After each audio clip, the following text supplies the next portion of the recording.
The red-scaled hawkage, a small boy, no older than 5, trudged silently through one of Konoha's narrow alleys. His name was Uzumaki Naruto, vessel of the nine-tailed fox. The gloomy look on his face made it clear something painful had happened.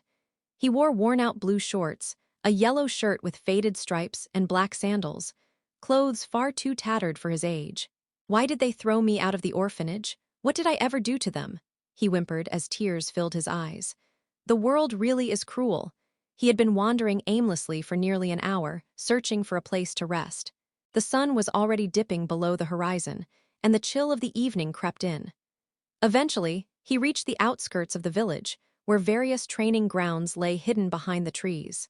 Spotting one that looked quiet, Training Ground 7, perhaps, he decided to take shelter there.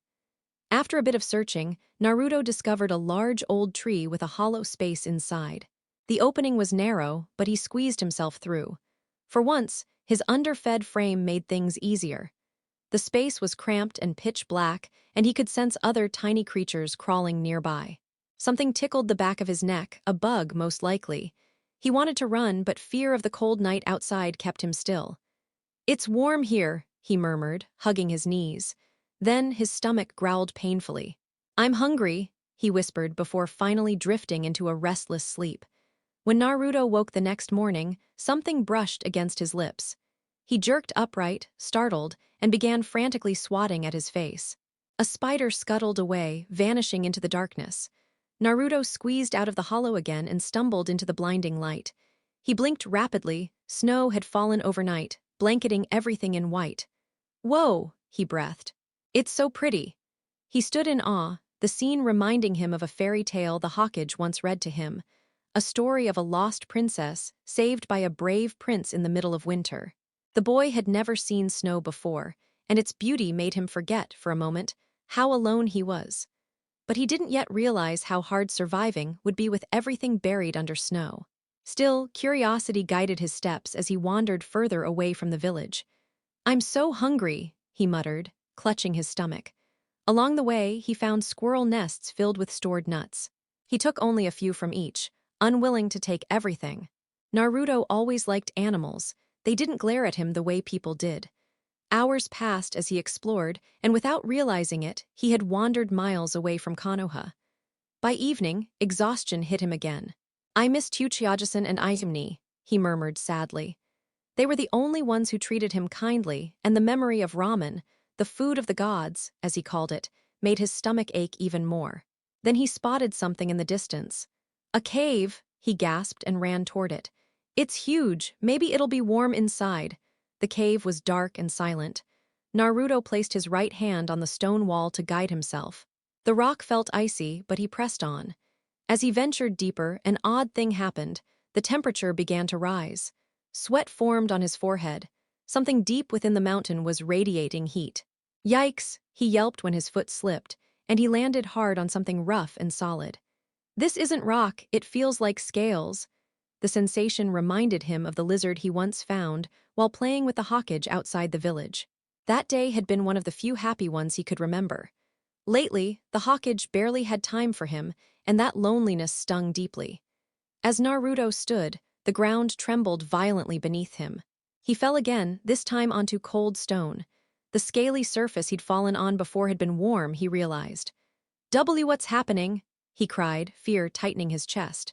A deep, rumbling voice echoed through the cave. "Who dares to disturb my rest?" The cavern erupted in light, and Naruto's eyes widened in horror. "AAD dragon!" he screamed, his voice breaking. Before him lay an enormous crimson dragon, its scales gleaming dark red with beige underbellies. Scars covered its body, the largest forming an X-shaped mark across its chest. Spikes ran down its spine, and 3 horns crowned its head. Its eyes glowed like fire. "A human hatchling," the creature rumbled. "What business does a child have with Igneel, the Fire Dragon King?" Naruto was frozen in place, trembling. "Speak!" Igneel thundered, shaking the walls. I was just looking for somewhere to sleep." Naruto stammered, barely able to speak. The dragon leaned closer, his molten eyes narrowing. "Stay back, dragon, I'm warning you," Naruto cried, trying to sound brave. "Mess with me and you'll regret it." Igneel blinked, then smirked. "A tiny human threatening me. I'm not tiny." I'm Uzumaki Naruto, future Hokage of Konoha, he shouted, trying not to show his fear. His body trembled, but he stood his ground. Igneel paused, surprised. Even adults cowered before him, yet this child refused to bow. Interesting, you have courage, little one. The dragon studied him thoughtfully. Tell me, Naruto, where are your parents? Naruto's face darkened. I don't have any. Igneel frowned. No parents, does anyone care for you at all? The boy hesitated. Not anymore, they kicked me out.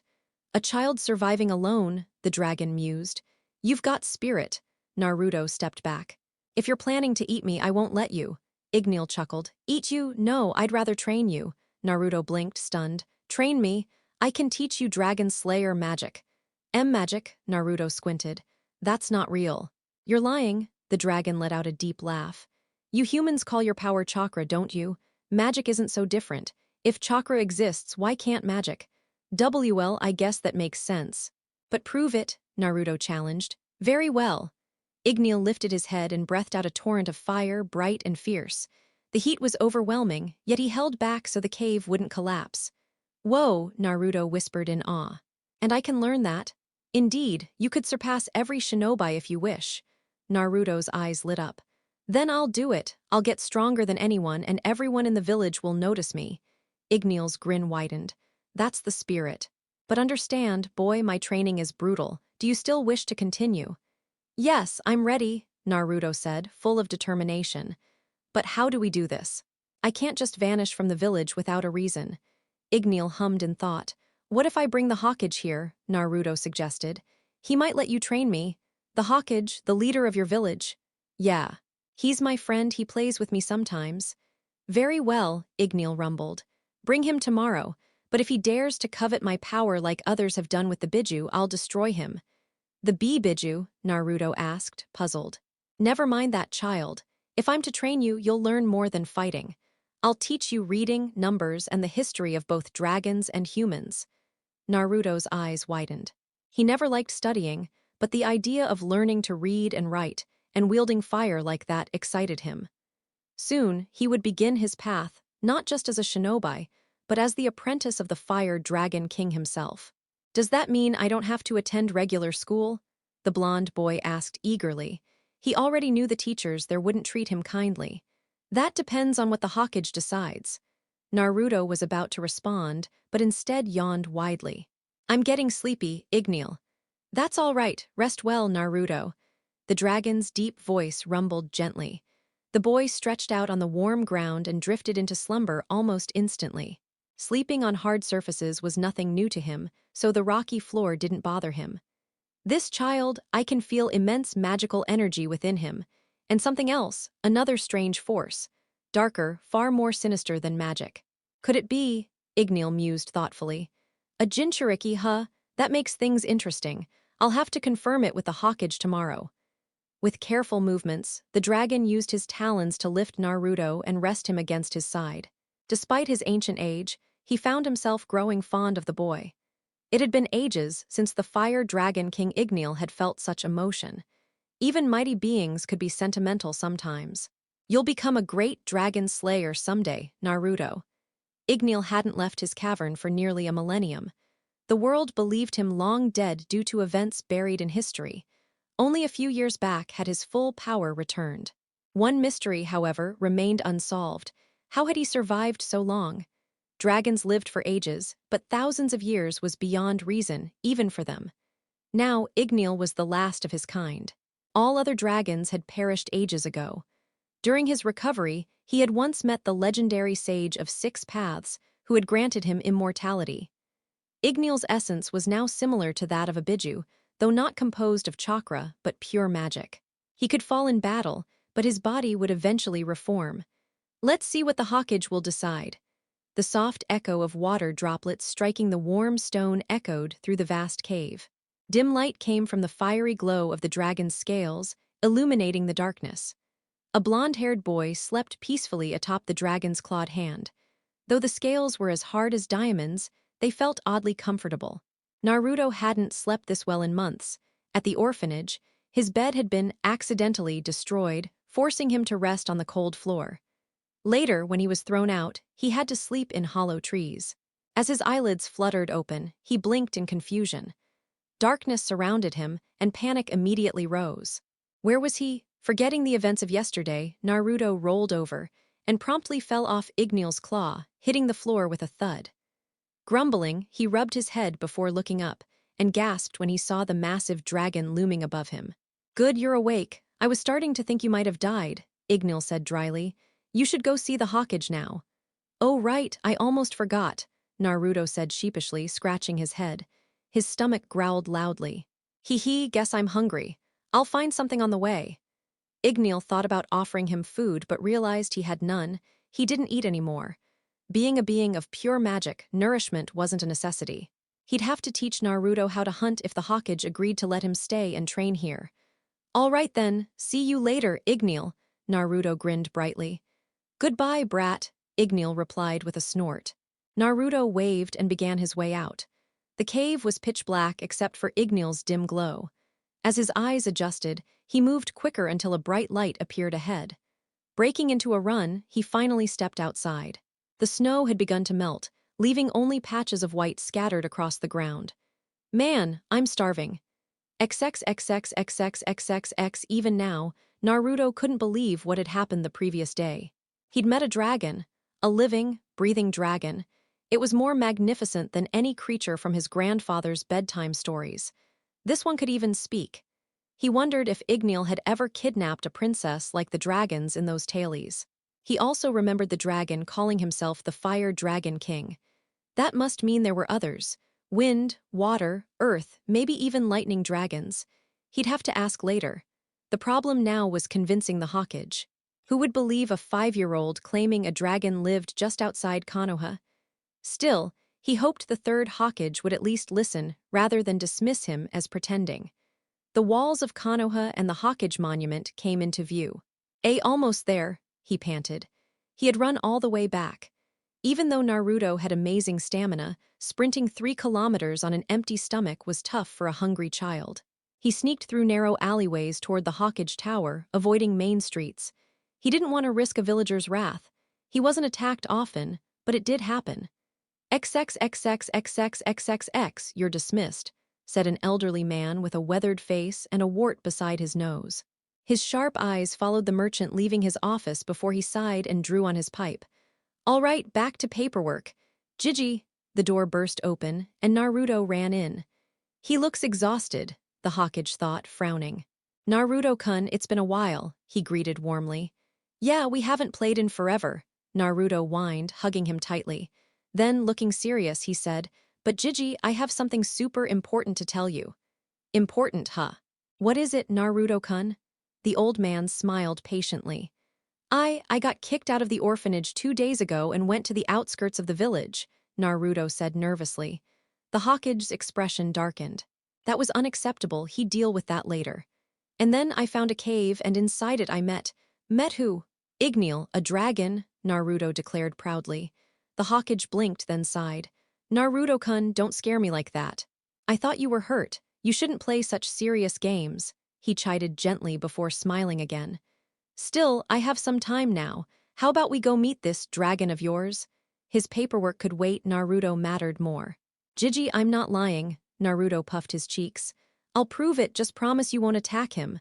All right, I won't attack," the Hokage said, amused. Surely it was another prank. "Okay," he agreed. "I just hope he doesn't freak out when he sees Ignil," Naruto thought nervously. His stomach growled again. Jiji, can we go to Ikaraku's first?" "Of course, Naruto-kun, my treat," Hiruzen smiled. "Yay. I'll eat till I burst," Naruto cheered, bolting off toward Ikaraku ramen. "That boy," Hiruzen murmured fondly. "He'll grow into a great ninja, I can feel it." XXXXXXXXX. As they walked, Naruto tried thinking of ways to prevent the Hokage from overreacting when he met Ignil, but nothing came to mind. Maybe once they were deep inside the cave, the Hokage would realize he wasn't joking. "How much further, Naruto-kun?" Hiruzen asked patiently. "We're almost there, Jiji. Look, you can already see the entrance." The cave looked more like a tunnel piercing through the mountain. "You actually went inside this, Naruto-kun?" Hiruzen asked, concern in his tone. The boy was only 5, this was dangerous. "Yup. That's where I met Ignil," Naruto said proudly. The Hawkage started to believe the boy had found something, though surely not a dragon. He scanned for chakra signatures but sensed nothing. Let's go, Jiji.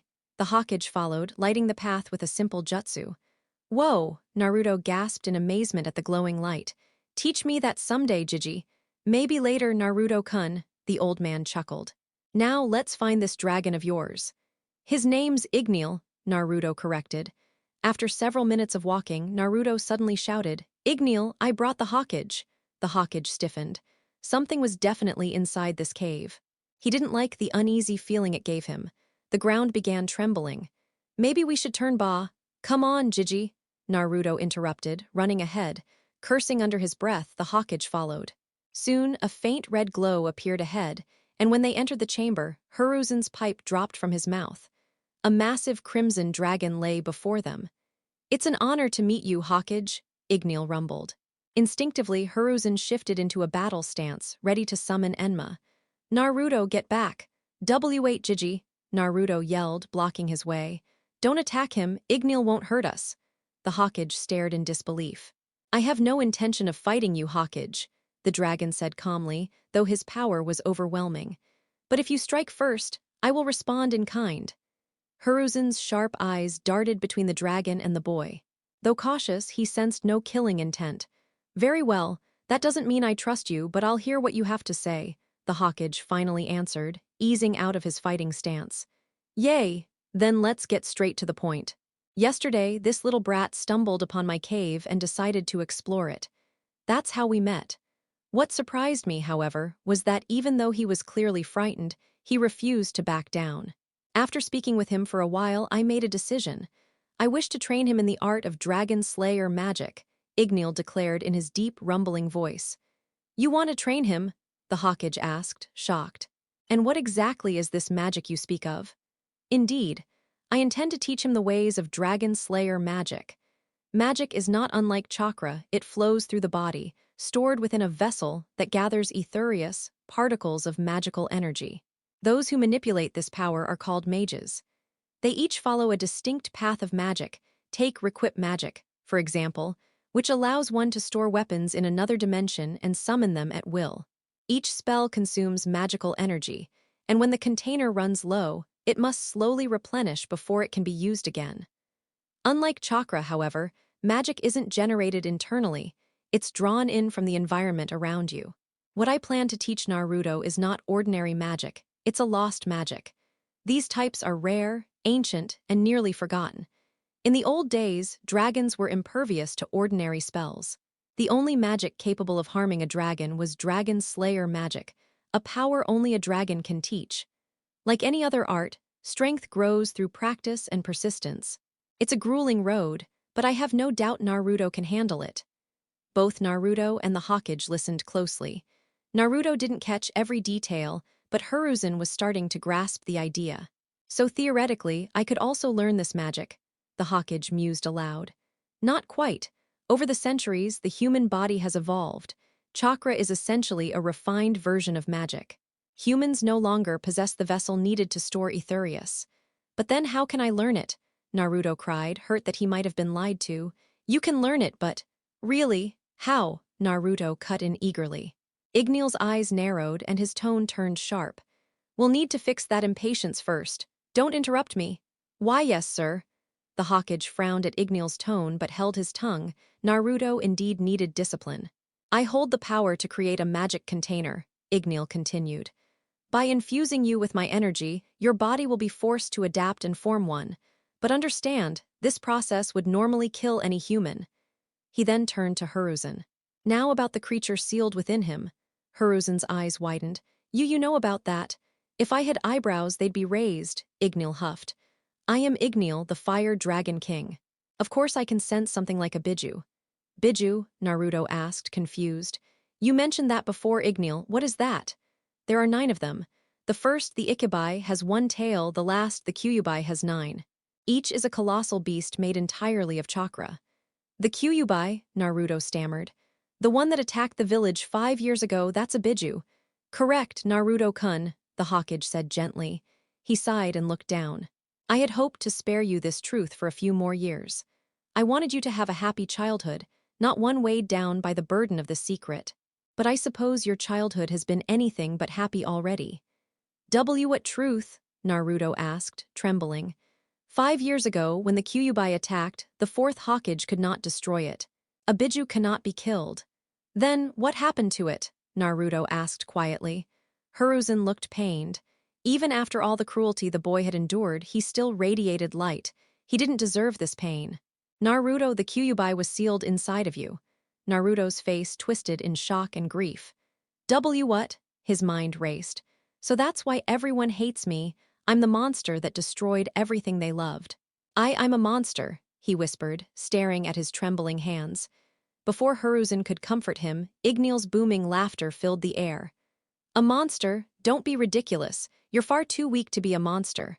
I am a monster. Both Naruto and Hiruzen froze as Ignil rose to his full height, his aura shaking the ground. He's stronger than the Kyuubi, Hiruzen realized grimly.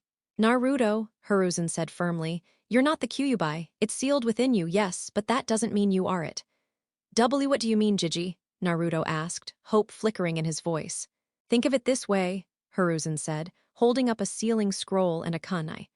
This scroll is you, and the kunai is the Kyuubi.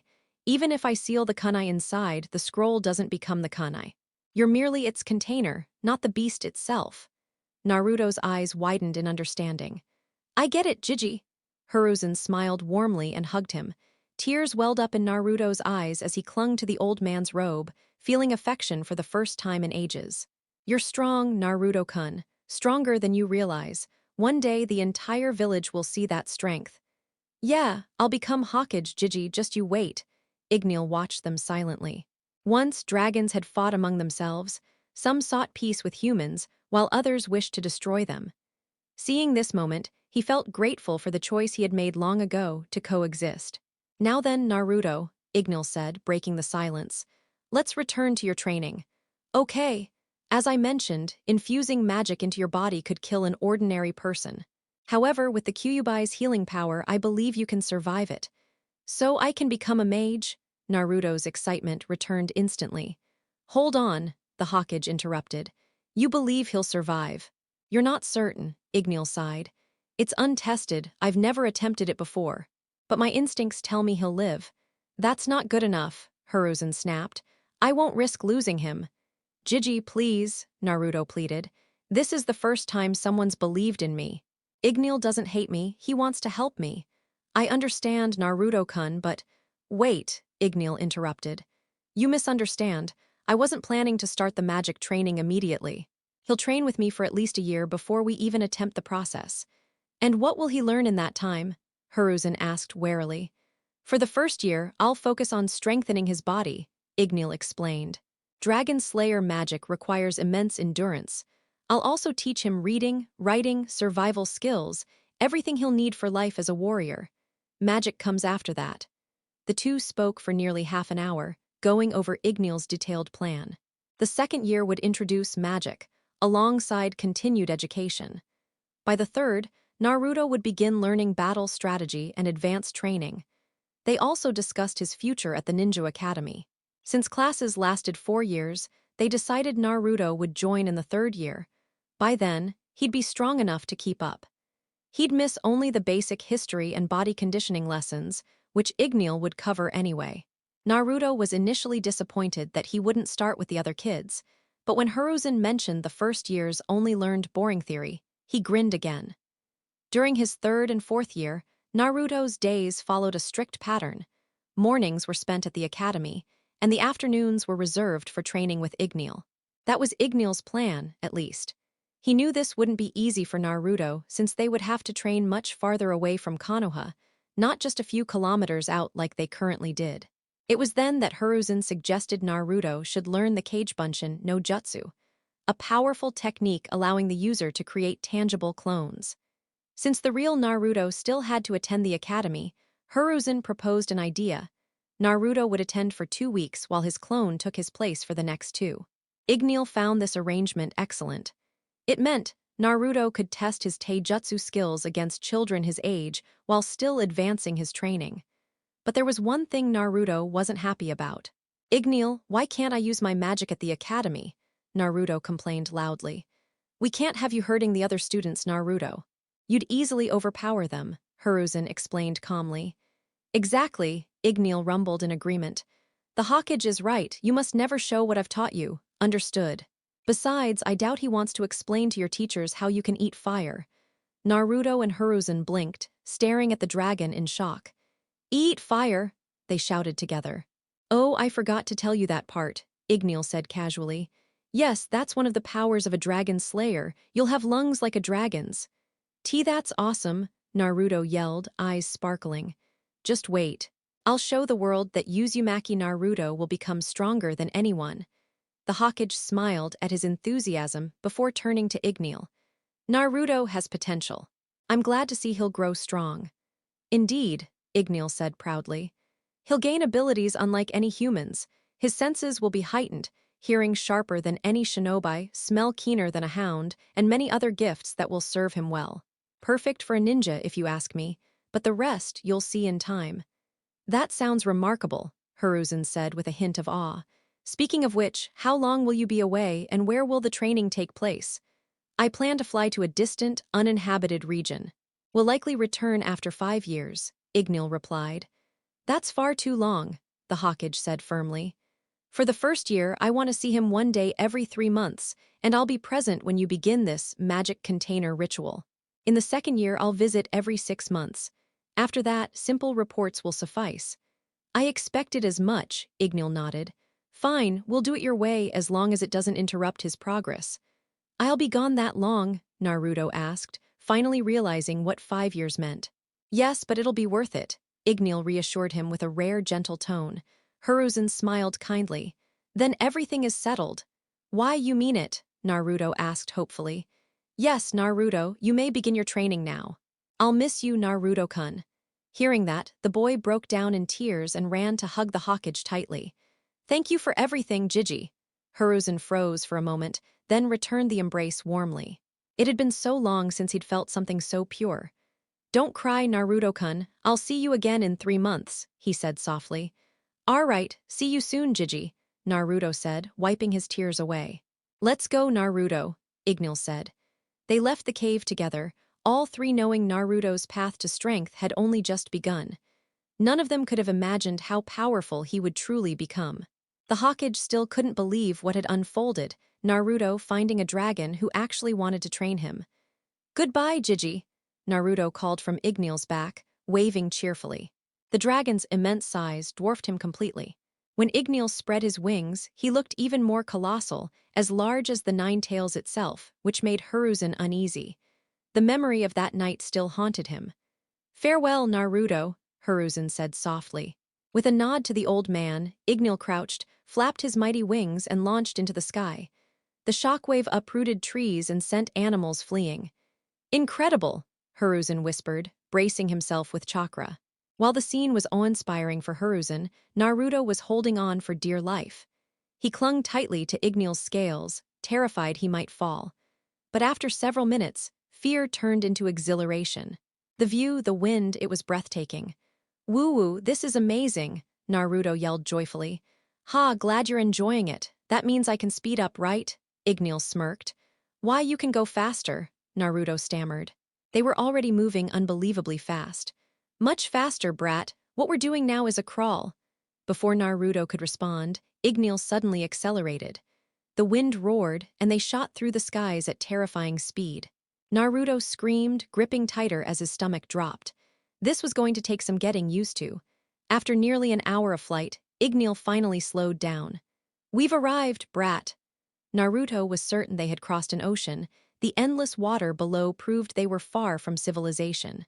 The landscape resembled Konoha's forests, filled with trees and the occasional open field. "It kinda looks like home," Naruto muttered, disappointed he hadn't discovered something more exotic. Without responding, Igneel descended toward a mountain with a large cave entrance. It was wide enough for him to rest inside, clearly their base for the next 5 years. "Rest for 10 minutes, then we'll head down," Igneel instructed. Naruto finally felt his aching arms.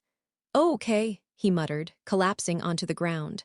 After his short break, he climbed back on. Igneel lifted off again, but instead of landing below the mountain, he stopped several kilometers away.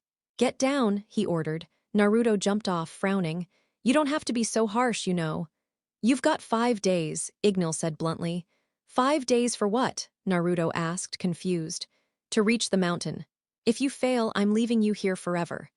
What? That's 15 kilometers away," Naruto yelled in panic, but Igneel was already airborne. "Igneel!" Naruto shouted after him. Clicking his tongue, he muttered, 15 kilometers, that's nothing. I'll be there in no time," and began running toward the mountain. Moments later, a deep growl froze him in place. Tiger!" he gasped. The beast lunged. Naruto barely rolled aside in time. "Crap!" he shouted, sprinting toward the nearest tree and climbing fast. Years of running from angry villagers had made him good at that. The tiger clawed at the trunk, and one swipe grazed his leg, drawing blood. Naruto winced in pain but managed to scramble onto a branch. The tiger snarled below, waiting for him to slip. "Made it!" Naruto panted. The cut wasn't deep, but it stung badly. He cursed under his breath as he looked down. The tiger lingered beneath the tree for hours before finally losing interest and leaving. "Finally," Naruto sighed in relief. "I've already lost time. If this keeps up, I'll never make it to the mountain." It was late afternoon, and he hurried through the forest. The area teemed with wildlife, far more than near Konoha. Every time he got close to deer or other creatures, they scattered instantly. Soon, he heard the sound of running water and followed it, finding a clear blue stream cutting through the forest. He drank greedily. It was the purest water he'd ever tasted. "Nature really is amazing," he murmured, scooping another handful. Then a thought struck him: rivers always flowed from mountains. If he followed this one upstream, it would lead him straight there. Plus, it provided water and maybe food. He spotted fish swimming below and grinned. Searching around, he found what he needed: a long, sturdy branch. Picking it up, he smirked. "This will do nicely." He took a flat stone and began sharpening one end, just as his grandfather once taught him. Training had only just begun. Flashback: "I found one, Jiji," a cheerful 4-year-old Naruto called out, running toward his grandfather. "Well done, Naruto-kun," the old man said warmly. "But why do you need such a long stick?" "Is it something for our camping trip?" Naruto asked curiously, tilting his head in confusion. "You'll see soon enough." The elder picked up a sharp stone and began shaving the end of the stick. After scraping away at it several times, he tapped the tip, nodded, and smiled. "Perfect." He then walked toward the nearby river and motioned for the boy to follow. "Keep your eyes on the water," he instructed. Naruto crouched beside him, uncertain but eager. The water rippled as small fish darted past. Suddenly, his grandfather shouted, "Now!" With lightning reflexes, the Hokage thrust his sharpened stick into the water, pulling it out moments later with a wriggling fish impaled at the tip. Naruto's eyes widened, his face paling. Sensing his unease, the old man said gently, "Sometimes, Naruto-kun, we have to take life to preserve our own. That's the way nature works. Now it's your turn." He removed the fish, set it aside, and handed the stick to his grandson. Okay, flashback end. He still remembered that moment clearly. The nausea that twisted in his stomach, mixed with a flicker of pride at catching a fish on his first attempt. Afterward, his grandfather had shown him how to make a fire, and together they cooked their meal. Now, years later, Naruto mimicked that same movement, touching the sharpened tip of his stick and nodding in satisfaction. He stepped into the river, eyes scanning for movement. 5 minutes passed before a small school of fish appeared. Controlling his breathing, he waited silently. Wait until they're close, then strike. Patience was key. Any premature motion would send them fleeing. When the moment came, Naruto's eyes hardened and he lunged. The spear pierced through the water, one fish impaled. It flailed weakly before going still. By dusk, he had gathered everything he needed for a campfire. "Now, how did Jiji do this again?" he muttered, scratching his head. It took nearly an hour and a half before he managed to spark a flame. Most people would have quit long ago, but not him. He was Uzumaki Naruto, the boy who never gave up. The night air bit at his skin, much colder than back home in Konoha, and his hands trembled as he fed the fire. Even with the warmth, the chill remained. He cooked the fish and ate it plain. Salt and spices were luxuries he had never known, so the simple meal didn't bother him. But worry gnawed at him. What if that tiger comes back? He couldn't fight while asleep. So he climbed up a nearby tree, deciding it was safer than the ground, even if it was uncomfortable. As the fire dimmed, he made his way to a sturdier tree. Just as he settled onto a thick branch, darkness swallowed the forest completely. The cold was brutal, and for the first time Naruto truly feared dying. "Please, Kyuubi, don't let me freeze." Morning came painfully. He groaned, clutching his head. "Guess I let my guard down." His memory was hazy. The last thing he recalled was climbing the tree to sleep, and then pain. A sharp sting on his neck, followed by a hiss, and everything went black. "Damn it," he growled, glancing at his shoulder. Two distinct puncture marks glared back at him. His head throbbed violently. How am I still alive?" Then he remembered the Kyuubi. Both Igneel and the Hawkage had told him that having the beast sealed within brought certain advantages. It must have saved him. Looking around, he realized he was lying on the ground. He must have fallen from the tree after being bitten. Tears threatened, but he swallowed them down. Stopping now would mean betraying everything he had fought for, convincing the Hawkage, training under Igneel, and his vow to return stronger. With clenched fists, he pushed himself up. He didn't know how long he had been unconscious. Maybe a night, maybe days. Either way, he had to move. After rinsing his face in the river and drinking deeply, Naruto's resolve hardened once more. Then he ran. He sprinted for hours, the mountain looming closer with every step. Hope surged in his chest until he heard it, a growl. "No," he whispered, turning slowly. Behind him, a tiger prowled from the shadows, muscles rippling beneath its striped coat. Whether it was the same one or not didn't matter. The threat was real. Hey there, kitty," he said nervously, backing toward a tree. "Easy now, no need to fight." But the beast didn't care. It crouched low, ready to pounce. He couldn't turn his back now, it would be suicide. Gripping his makeshift spear, Naruto steadied his breath. When the tiger leapt, he stepped forward. "Take this," he roared, driving the weapon straight into its eye. The tiger screamed in agony and stumbled back. "Now!" Naruto bolted toward the nearest tree and scrambled up. His lungs burned as he reached a high branch and looked down at the wounded animal thrashing below. Blood coated his spear. His other hand was clenched tight. Sometimes we need to kill others to survive. He finally understood Jiji's words. Though he hadn't slain the tiger, he had proven he could. A small smirk crossed his face. "Guess I'm one step closer to being Hawkage." Then confusion struck. His right shoulder didn't ache anymore. Looking down, his eyes widened. The snake bite had completely vanished. "Incredible," he murmured. His awe was cut short by another growl. The tiger, bloodied but furious, was glaring up at him. "Great, just great," he muttered. "Now what?" He remembered how Shinobi traveled, leaping from branch to branch. He hadn't learned chakra control yet, but it was worth a try. The next branch was within reach. Using the trunk for support, he jumped. Momentum carried him farther than expected, forcing him to hop again and crash face first into another tree. "Ow," he grumbled, rubbing his nose. Below, the tiger prowled, snarling in frustration. "Almost there," he yelled, continuing his clumsy jumps through the trees until the mountain base finally came into view. "Igneel," Naruto shouted, voice echoing across the valley. Moments later, the massive dragon emerged from his cave, wings spread wide. Naruto grinned ear to ear. The tiger had long given up the chase. No beast dared follow him here. "So you survived after all," Igneel rumbled, landing before him. "And in 4 days, no less." 4 days, Naruto repeated. "That means I was out for 2, he muttered under his breath. The brat actually did it, Igneel thought with a proud smirk. Seems I was right about him. "All right then," the dragon said. "Your training begins now." No rest," Naruto complained, but then grinned. "Fine. I'm ready." The first test had been brutal, but he had endured. His heart swelled with pride. Maybe a spear wouldn't be such a bad weapon after all. "Run," Igneel ordered simply. "Huh. Okay," Naruto started jogging, only for the dragon's massive claw to slam beside him, shaking the ground. "I didn't say stop," Igneel bellowed. Naruto shrieked and took off running again. Every time he slowed, another claw would slam dangerously close. "You can stop now," Igneel finally said with a wicked grin. Naruto collapsed, panting heavily. 6 hours of non-stop sprinting had nearly killed him. "Now push-ups," Igneel commanded, amusement in his tone. Naruto didn't dare argue. Hours later, as he wiped sweat from his brow, he felt something tickle his lip. He slapped at it instinctively and saw a crushed spider in his hand. He déjà vu, he chuckled softly.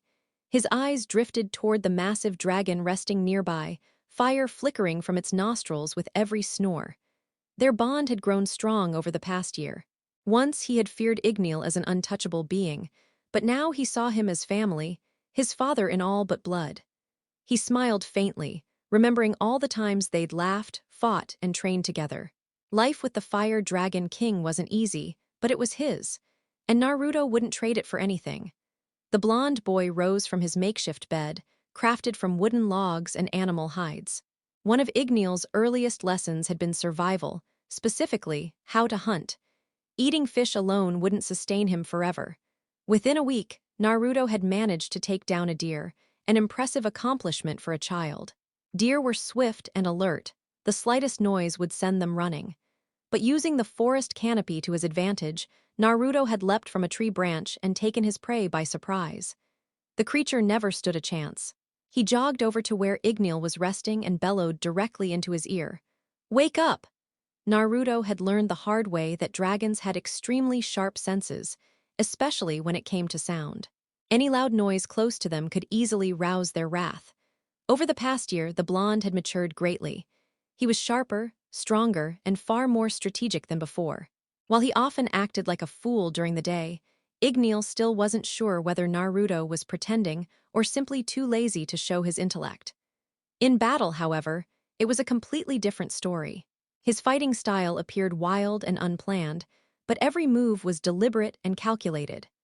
Naruto's features had changed as well. His face had lost its childish roundness, replaced by a more serious expression. Though only 6 years old, his lean body hinted at the strength he'd one day possess. Soon, he'd be ready for the operation that would turn his body into a vessel for magic. Mentally, he was far beyond most kids his age. Ignil had been teaching him lessons that were normally reserved for advanced students, though Naruto didn't even realize it. His grandfather often brought him new books during their meetings. The first few were about chakra and its control. Initially, Ignil hadn't intended to teach Naruto about chakra yet, but the boy's eagerness convinced him otherwise. Within a month, Naruto had already connected with his chakra and begun the tree-climbing exercise. Though not yet perfect, his progress was astounding for a 6-year-old. He had already mastered the leaf-balancing exercise and moved on to tougher challenges. Ignil had also given him a dense Fuinjutsu tome. While Naruto wasn't fond of reading, something about Fuinjutsu fascinated him. The symbols and complexity came naturally to him, and he couldn't wait for the next book in the series. Noticing his old clothes were worn to rags, his grandfather had gifted him a new outfit. Black ninja sandals, dark shorts trimmed with orange, and an orange shirt with a red flame emblazoned on the front. His hair had grown longer too, falling in spikes reminiscent of the yondaime, though Naruto was blissfully unaware of the resemblance. "Brat!" Ignil roared as his giant eye opened. "Are you trying to make me abandon you in this forest again?" "No," Naruto squeaked, paling instantly. He still wasn't strong enough to deal with the predators lurking in the wild. "That's what I thought," the dragon grinned. "Now get ready, we're meeting the Hokage. The time has come." For a brief moment, Naruto stood still. Then a wide, aching smile spread across his face. "Finally!" he shouted, scrambling up onto Ignil's back. XXXXXXXXX, the flight seemed endless, every passing minute filling Naruto with anticipation. When they finally landed near the familiar cave, the same one where he had first met Ignil, the boy leapt down, his excitement barely contained. Racing toward Konoha, he weaved through the busy streets, ignoring the startled looks of the villagers.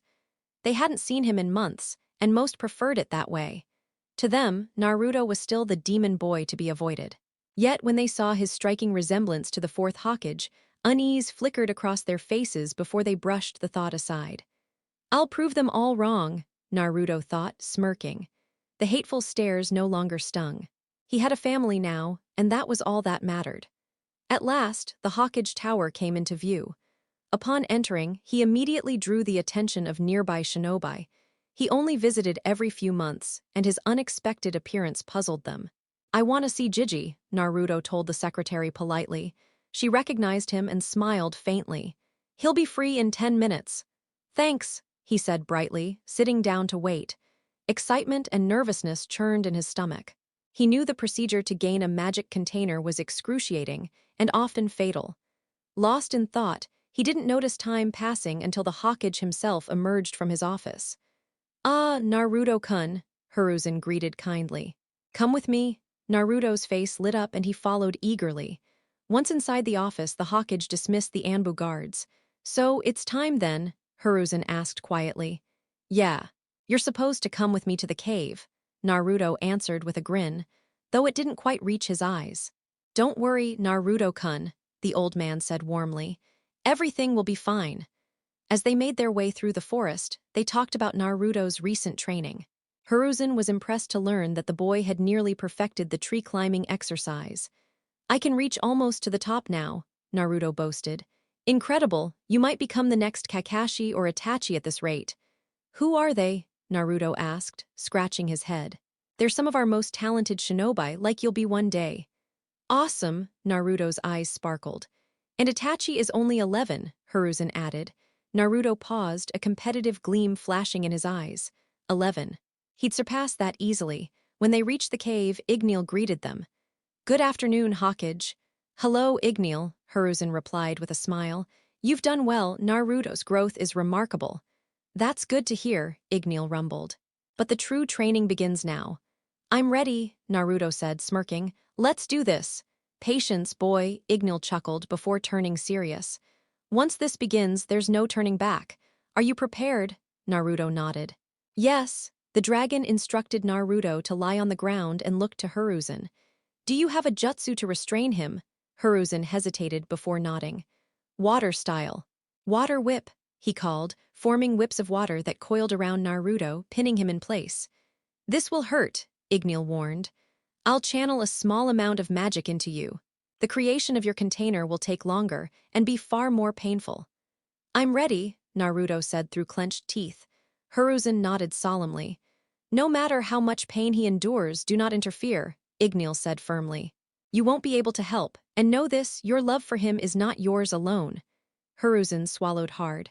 "I understand," he said softly. Naruto's eyes watered at those words, but he smiled faintly. "I trust you, Igneel." The dragon's massive claw glowed faintly as he pressed it to Naruto's body. Instantly, searing agony tore through the boy.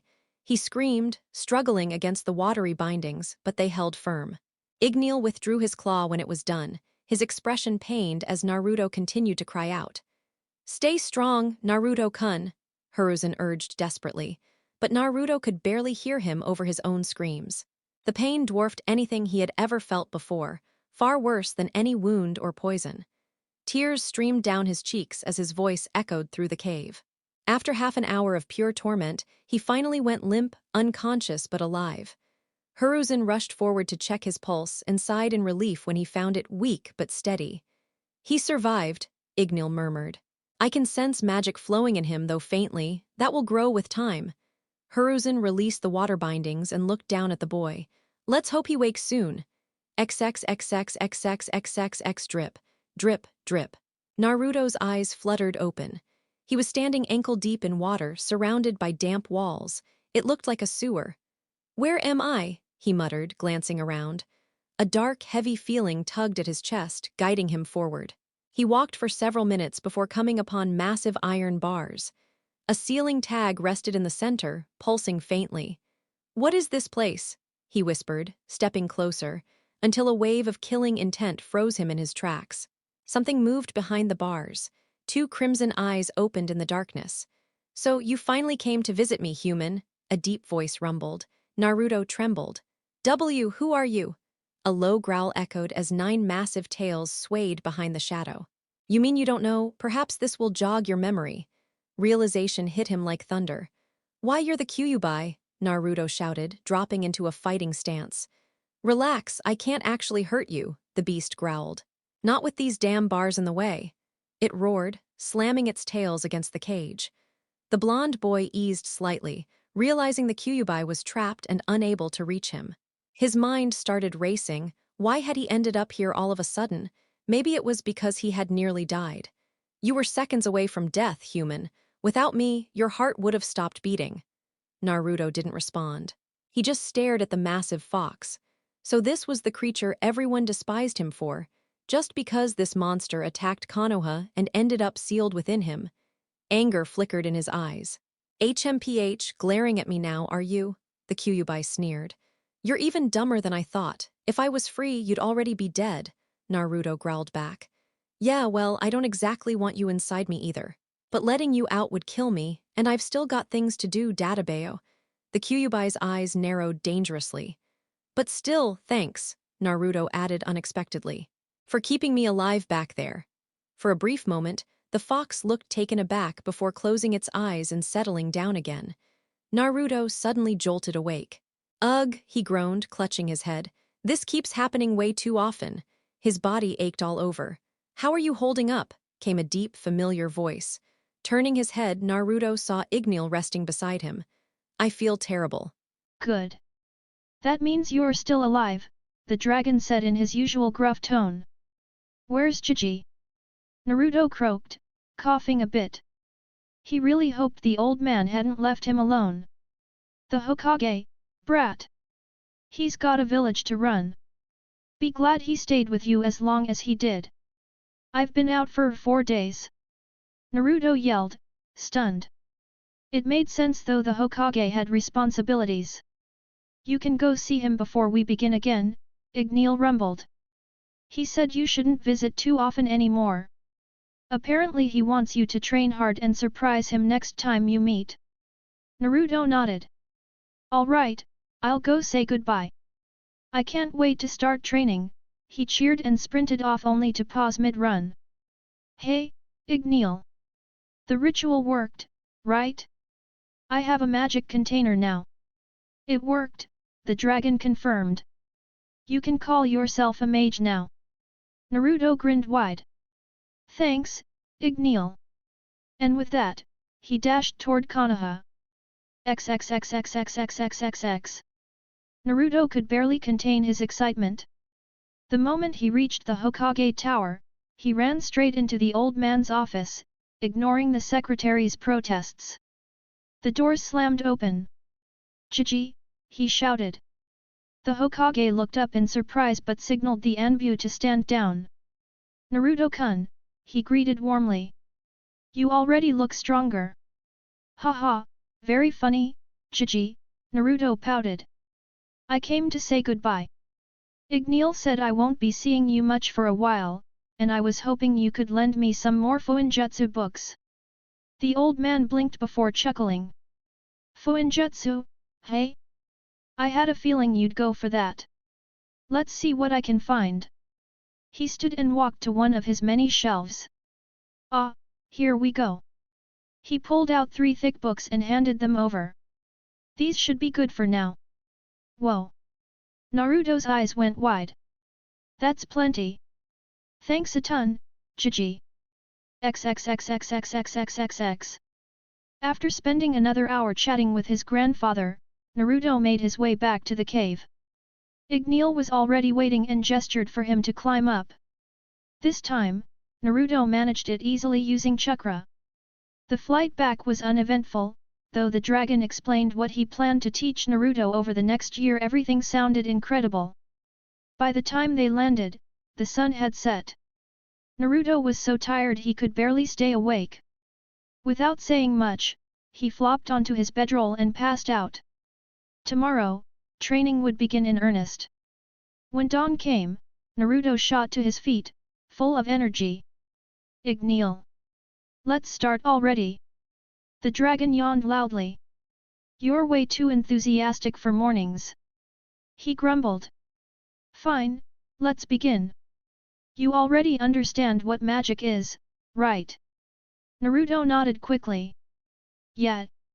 Mages have something called a magic container that absorbs ether nano from the air to use spells. Correct, Igneel said. But yours is still too small. For the next week, you'll be expanding it. Release magic continuously until your reserves are empty, then rest and repeat. Got it. Crystal clear. Naruto said, sitting cross-legged. He focused on finding his magical core similar to locating chakra, but more delicate. After a few attempts, he managed to push his magic out. The energy glowed bright orange. He could only keep it up for a few minutes before tiring out, but he repeated the exercise every day for a week. XXXXXXXXX. 16 minutes. That's a new record. Naruto yelled, waking the snoozing dragon. 16? Good. That's enough to start learning Dragon Slayer magic, Igneel said thoughtfully. Awesome. So how do I start? Naruto asked eagerly. Dragon Slayer magic isn't like normal spells, Igneel explained. When a Dragon Slayer breathes fire, they don't convert their magic into flames. They transform their lungs into a dragon's lungs. They channel that power through their body. That's why they need a strong physique, otherwise the magic burns them from the inside. Naruto's eyes lit up. So it's different from chakra. Like, when I use the fireball jutsu, I shape chakra into fire.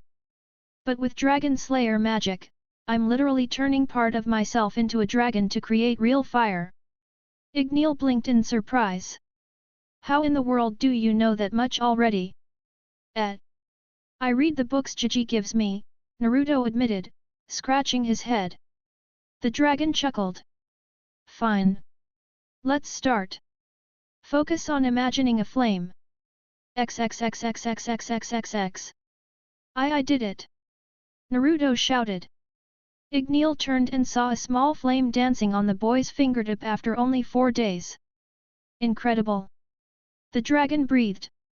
Naruto blushed slightly under the praise, but the flame flickered out. It had been a brilliant orange, his favorite color. Igneel smiled proudly.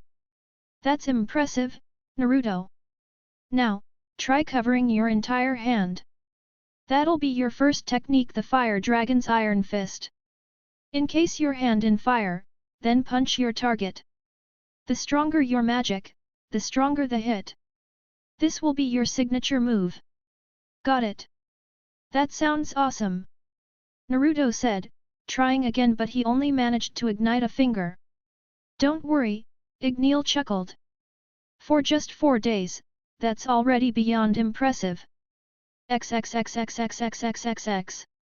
Harder, Naruto. Push more power into it. Igneel roared. Shut it. Naruto yelled back, frustration clear.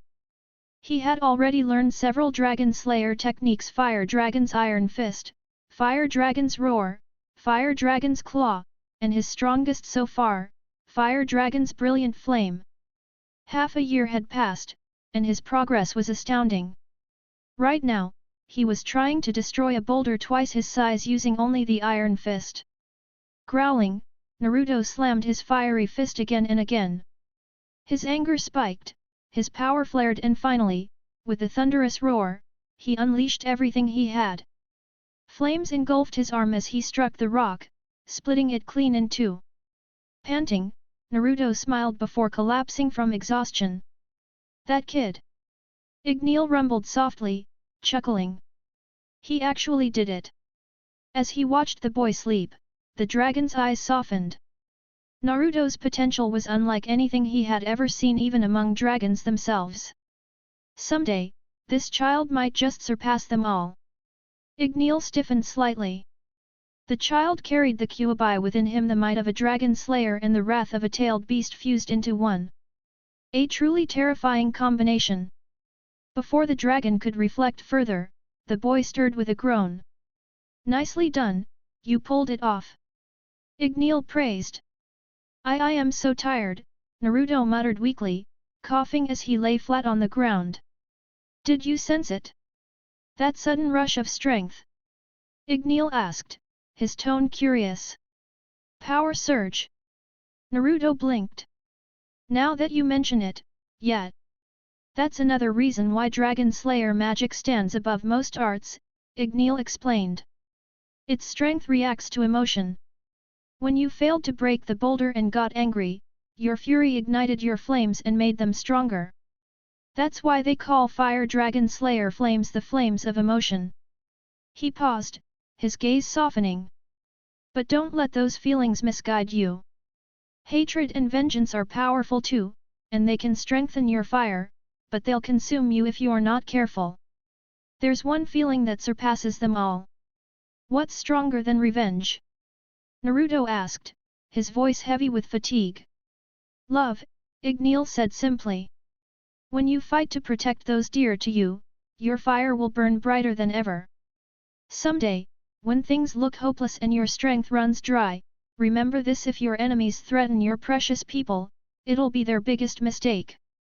Naruto nodded earnestly. I get it, Igneel. I'll use my power to protect everyone important to me, Date Bayo. Naruto was now 7 years old, 3 years into his training with Igneel. The summer heat shimmered across the land, and his 8th birthday was just 2 months away. Soon he would join the academy, so every moment of training counted. What's today's lesson, Igneel?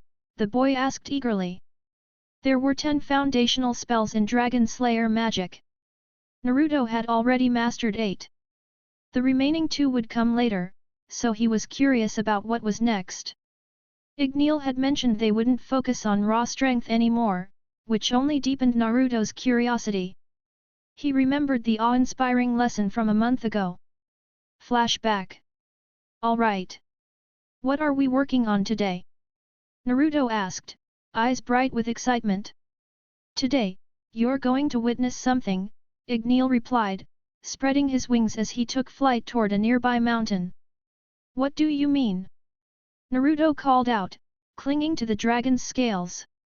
You'll see the difference between a human's Dragon Slayer magic, and a dragon's own. Without further words, Igneel inhaled deeply, his massive chest glowing with burning magic. Then he unleashed a torrent of fire that dwarfed anything Naruto had ever seen. The roar of the flames shook the air. Naruto could only watch in awe as an entire mountain was obliterated in a single breath. That was insane, the boy gasped. That's the true might of a dragon, Igneel said sternly. Never let pride blind you, Naruto. Compared to us, humans are but embers in a storm. End flashback. Igneel's power had left a deep mark on Naruto. One day, he vowed, he would reach that level and beyond. Since then, his fire dragon's roar had grown far stronger through relentless practice. All right, brat, Igneel said with a knowing smirk. For the next 2 months, you'll survive in the jungle alone. What? 2 months? Naruto stammered, thinking he'd misheard. That's right. Naruto's nerves kicked in. He'd fought beasts before, maybe even a tiger, but this jungle was different. It was full of predators, venom, disease, and danger at every turn. Still, he steeled himself. This time, Igneel continued, you'll go deeper than before, right into the jungle's heart. That's where the real danger lies. Beasts beyond imagination hunt there. Naruto swallowed hard. I can handle it. Just give me a minute to pack. You'll take 1 bag and a single kunao. Nothing more. Got it. Hours later, Naruto stood deep in the wild. The mountains were distant silhouettes now. Igneel had instructed him to use a fire dragon's roar as a signal when the 2 months ended. He also warned him about rumors of ancient ruins hidden somewhere in the jungle. First, he needed shelter. Igneel had taught him all the essentials: how to track, hunt, build, and survive. Still, he could feel countless unseen eyes watching him. He sliced through thick vines with his kunao, moving steadily forward. The humidity didn't bother him, as a fire dragon slayer, heat was his comfort. A rustle behind him made him spin instantly. Not today, he muttered. A jaguar lunged from the shadows. Naruto dodged and clenched his burning fist. Fire Dragon's iron fist. His punch connected with a loud crack, sending the beast flying into a tree. It whimpered, barely clinging to life. Naruto approached quietly and ended its suffering with his kunao. Sorry, buddy, he whispered. Then an idea struck him. Moments later, he stood over the skinned jaguar. Perfect. Once I wash this hide, I'll have a new coat. He grinned, baring his sharp, dragon-like fangs. His body had been changing, his eyes sharper, hearing keener, strength greater. His sense of smell was unmatched, far beyond even the Inyazuka clans. He was proud of that. Then, his nose twitched. More predators were coming, drawn by blood. He sprinted away, following the scent of water. Everything smelled damp, but he focused on something else.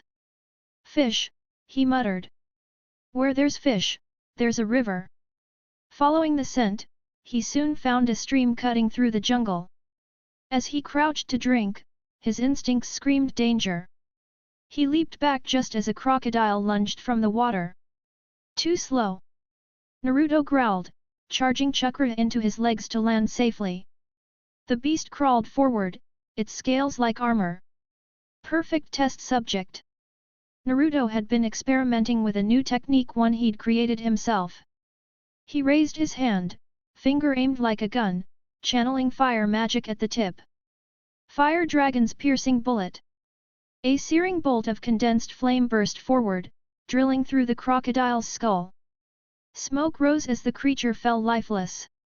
Dinner's ready, Naruto said proudly. He hauled the body to a clearing and began gathering materials. He chopped thin trees and layered palm leaves for cover. Done, he shouted after hours of work, admiring his small cone-shaped hut. It wasn't perfect, but it would do. He placed the jaguar hide as bedding and used the crocodile's scaly hide as armor. As rain began to pour, he rushed inside. The structure leaked slightly, but nothing serious. With the spark of his flame-tipped finger, the campfire roared to life instantly. He cooked strips of crocodile meat over the fire, just as Igneel had taught him. When it was ready, he bit into it hungrily. Tastes like chicken, he mumbled through a mouthful, grinning. With his belly full, he stretched out on the jaguar hide. The fire's glow flickered against his face as he drifted into sleep, dreaming of the day he'd stand as strong as his mentor, the mighty Igneel. By the fourth day, everything was still going smoothly. The blonde had spent each day hunting and battling different predators, gaining much-needed combat experience. Since Igneel's massive size made sparring impossible, these beasts were perfect training partners for him, something he desperately needed. Maybe once he entered the academy, he'd finally get proper combat experience. Then again, probably not. The kids there were weak, and even if they weren't, he wouldn't be allowed to unleash his full strength anyway. Igneel had already warned him to hold back, even when only using taijutsu. The dragon didn't want anyone questioning his unusual power. For now, Naruto would keep quiet, until the day he'd reveal to everyone who Uzumaki Naruto truly was. At the moment, Naruto was wandering through the jungle, exploring the area so he wouldn't get lost if anything happened. His keen ears twitched, something was creeping up behind him. Forming his hand like a gun, he began gathering his magic. The sound of rustling grew louder. Judging by the scent, it was a cougar. Once enough magic had collected at his fingertip, he spun around. Fire Dragon's piercing bullet, he yelled, firing a shot of blazing energy toward the beast. He smirked confidently until the cougar dodged the blast. It snarled menacingly, and only then did Naruto realize it was far larger than any cougar he'd seen. His expression turned pale. What the hell? That thing's the size of an elephant. The massive creature roared and lunged. Crap! Naruto rolled to the side just in time. This would have been the perfect setup for a fire dragon's roar, but he didn't have enough time to charge it. He needed to work on speeding that up. Charging toward the beast, he shouted, "Fire Dragon's Claw!" His right leg ignited as he leapt up and smashed his heel into the cougar's skull. "Take that, you oversized furball!" The creature stumbled but regained balance, growling furiously. Its claws slashed through the air. Naruto barely avoided having his face shredded. "Son of a," he grunted, dodging another strike before finishing the sentence. Frustration bubbling, he leapt back using chakra.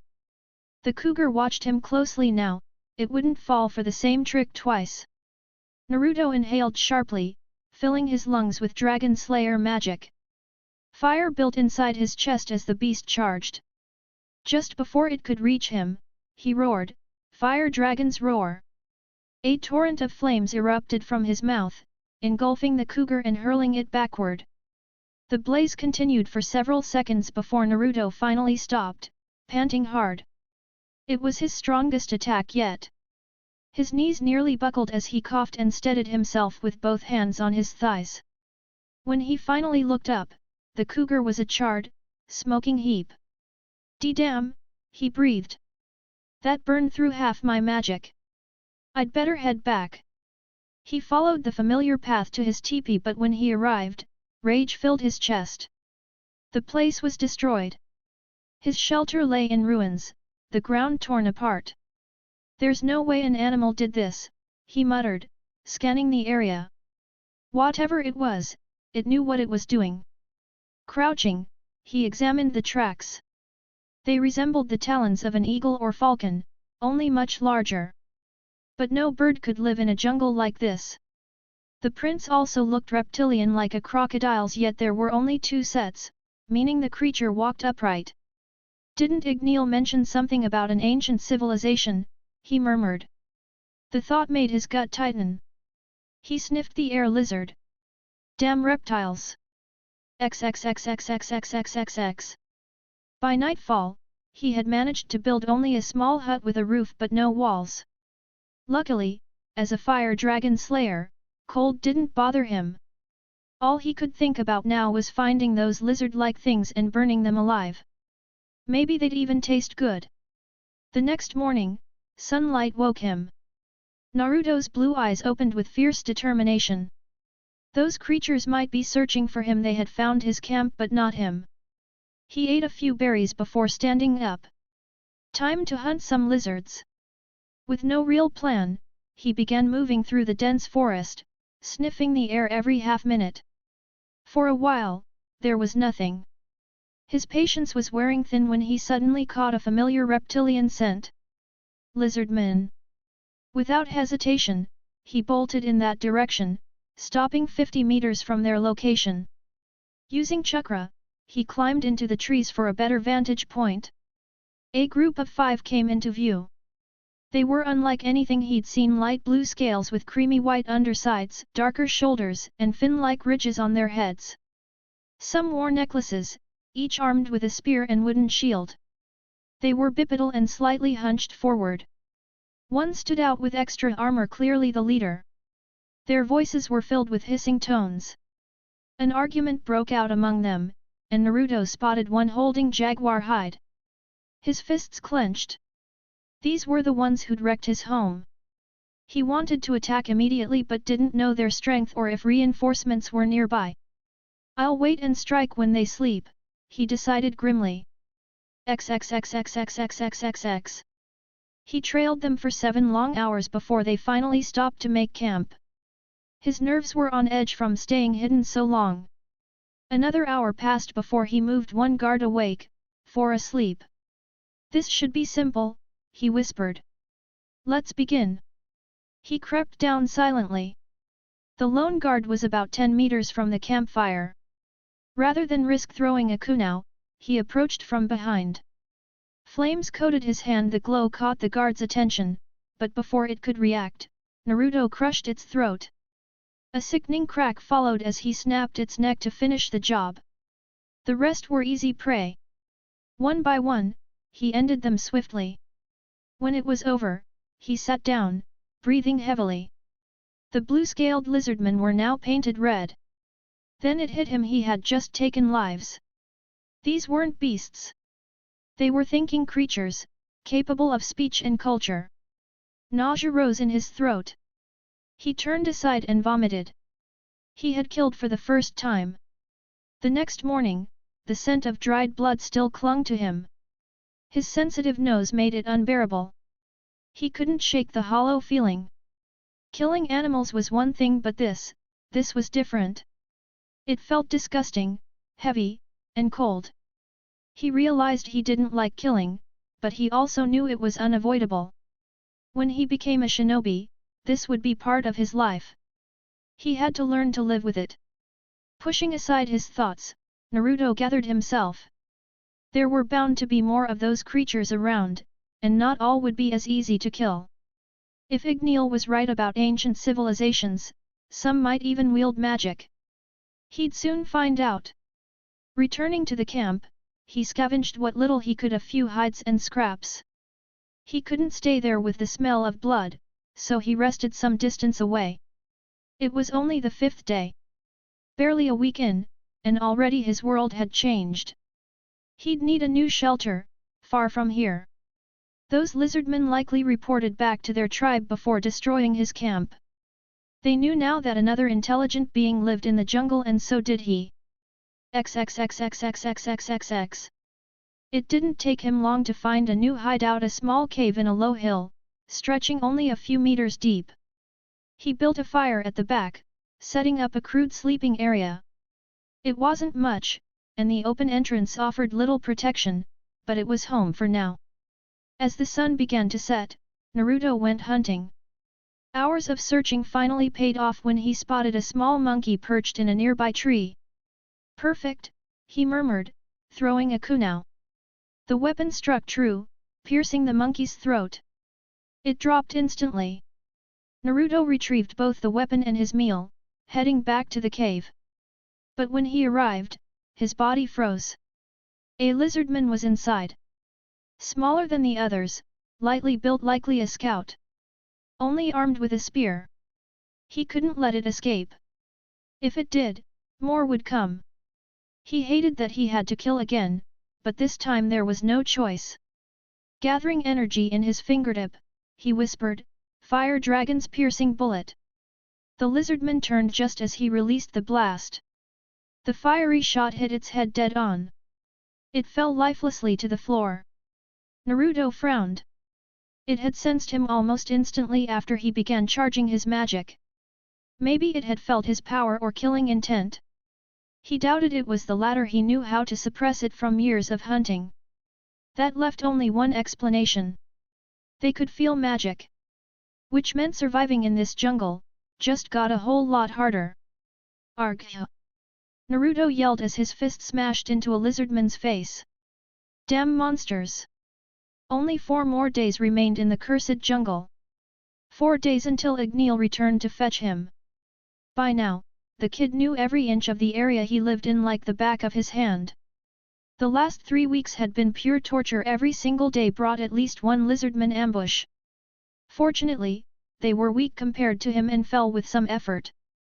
Naruto was forced to relocate every few days. Once they discovered his hideout, groups of nearly 50 would come hunting for him. He could handle 10 easily, but anything beyond that pushed him to his limits. "How many of those damn things are living in this jungle?" he growled. Killing had become disturbingly normal to him. He still felt a twinge of guilt each time, but it didn't make him sick anymore. This place had hardened him both body and mind. Another month here, and he might just lose his sanity. He sighed, glancing down at himself. His clothes were torn and stained with mud and blood. His frame had filled out for a 7-year-old, his build was impressive. His teeth had also sharpened, with longer canines now. Igneel once told him they were almost fully developed. Naruto had even asked how large they might get after noticing them growing. His blonde hair had lengthened too, sticking out wildly in all directions. For a visual, think of Natsu after time skip. 4th ambush today, he thought grimly. They're getting desperate. Something feels off about this. A sudden snap echoed through the trees. Naruto spun around, eyes narrowing, but nothing was there. Probably just my nerves, he muttered, relaxing a little. He tried sniffing for scents but gagged immediately. The stench of corpses overpowered everything. Clicking his tongue, he made his way toward the river for a drink. When he reached it, Naruto scanned the surroundings, ensuring no threats lingered nearby, then crouched to drink. The cool water refreshed him instantly. Just as he leaned in for another sip, a chilling instinct made him jump aside. A glowing spear of light pierced the spot where he'd been standing. "Who's there?" he barked, sniffing the air again. Another flash, a beam of light exploded near him, throwing dust and smoke everywhere. He turned sharply, eyes locking on a lizardman standing across the river. Unlike the others, this one wore decorative tribal garb, with feathers adorning his arms and a multicolored headdress. Still, he bore the same reptilian features as his kin. It began speaking in an ancient tongue, yet somehow, Naruto understood every word. "Greetings, outsider," the creature hissed. "You've slain many of our warriors. My leader is displeased. I've been sent to erase you." Naruto's mind raced. That language, it's not the same as the others used. Why can't I understand it? "Who the hell are you?" he shouted back. "I cannot comprehend your tongue, child. But you seem to understand me. Interesting. Your dragon hasn't taught you Dragonic, I see," it said smugly. Naruto clenched his fists, confusion twisting inside him. "Calm down, stay focused. Remember what Igneel taught you. You can win this. You're powerful for a child," the lizardman sneered. "But I surpass you. I wield true magic." Before Naruto could respond, the lizardman began chanting. Beams of light erupted from his hands, streaking toward Naruto. He dodged 4, but the 5th slammed into him, sending him crashing through a tree. "Damn you," Naruto coughed, wiping blood from his mouth as he forced himself up. "Oh? Still standing?" The lizardman grinned wickedly. Naruto checked himself, nothing broken, just sore. He slid into a fighting stance, motioning for the creature to attack. "Let's see how much better you are than your weak friends." Clicking his tongue, the lizardman began chanting again, this time reverting to the guttural speech of his kin. Magic light bullets fired from his fingers. Naruto surged forward with chakra-enhanced speed, weaving between the blasts and catching his opponent off guard. In a blur, he crouched low, then launched upward. Fire Dragon's Iron Fist. His flaming punch connected, sending the lizardman flying and tumbling through the dirt. "Ha!" Naruto smirked, cracking his knuckles. "Guess your magic's strong, but your hand-to-hand's trash. That means I've got a chance." The lizardman hissed furiously. Even if he couldn't understand the words, he knew he'd been insulted. "You insolent brat!" Naruto dashed in again, but his fist slammed against a glowing barrier. Pain jolted through his arm. "Tch, that's tough as hell." Suddenly, a glowing fist of light magic smashed into his stomach, launching him backward. He dug his feet into the dirt, skidding to a stop. "That one hurt, bastard," Naruto chuckled darkly, eyes glinting fearfully. "You're strong." Leaning back slightly, he inhaled deeply. Fire dragons, a massive torrent of flames erupted from his mouth. Roar! The lizardman's confidence didn't falter. "My light shield is indestructible. You can't break it." The flames collided violently with the barrier, shaking the ground. When the inferno died, the lizardman began to laugh. "See? You're weak." "I'm..." He froze. Naruto was gone. Right hand, engulfed in fire, a voice whispered behind him. Left hand, too, the lizardman paled, his shield was gone, and he had no time to cast another. When the flames unite, Naruto's voice thundered as he slammed his hands together, forming a blazing sphere. Fire Dragon's brilliant flame. The gigantic fireball slammed into the lizardman, engulfing him in flames. His screams echoed until they faded into silence. When the blaze cleared, only a charred corpse remained. Naruto dropped to his knees, panting heavily. "Used all my magic in that one. Good thing he underestimated me." He looked up at the darkening sky. 3 more days, with a sigh, he dragged himself to find shelter for the night. XXXXXXXXX. "You've changed, brat," Igneel rumbled as Naruto signaled him. Of course I did. I got stronger. Naruto shouted, grinning up at the dragon. That jungle was hell. I'm not just talking about strength, Igneel said softly. You've matured. You feel different. Hey? Really? That's weird, Naruto blinked. Igneel's tone turned serious. How was your first kill? Are you alright? Naruto's eyes widened. Wait, how'd you know? You smell like blood and guts, idiot. Naruto sighed. Figures. I'm fine, though. I handled it. That's good. Igneel smiled proudly. You've done well, my son. Warmth filled his chest as Naruto climbed onto his back. I'm tired, Dad, the boy mumbled, eyes drooping. Rest, my son. A soft smile crossed both their faces. Naruto drifted off, a tear slipping from his eye. If he hadn't been so tired, he might have cried for real. He finally had a father. XXXXXXXXX. All right, class, settle down, said a Chunin instructor entering the room. He had brown hair tied back in a ponytail and a horizontal scar across his nose. He reached his desk, irritation growing until 3 ticks formed on his forehead. Quiet, he finally roared. The class fell silent instantly. We're getting a new student, so behave. First impressions matter. Turning to the door, he said, come in. A tall blonde boy entered, stepping beside Irika. He wore black shorts, ninja sandals, and an orange shirt with a black Uzumaki spiral. His frame was lean yet strong, his cheeks marked with 3 whisker-like lines on each side, and his blue eyes shone with confidence. I'm Uzumaki Naruto. Nice to meet ya, he announced cheerfully. The class went quiet for a few seconds before hesitant greetings followed. Isn't he the one Mom said to stay away from? Thought a pink-haired girl. Others shared the same thought. Take any open seat, Irika said, studying the boy.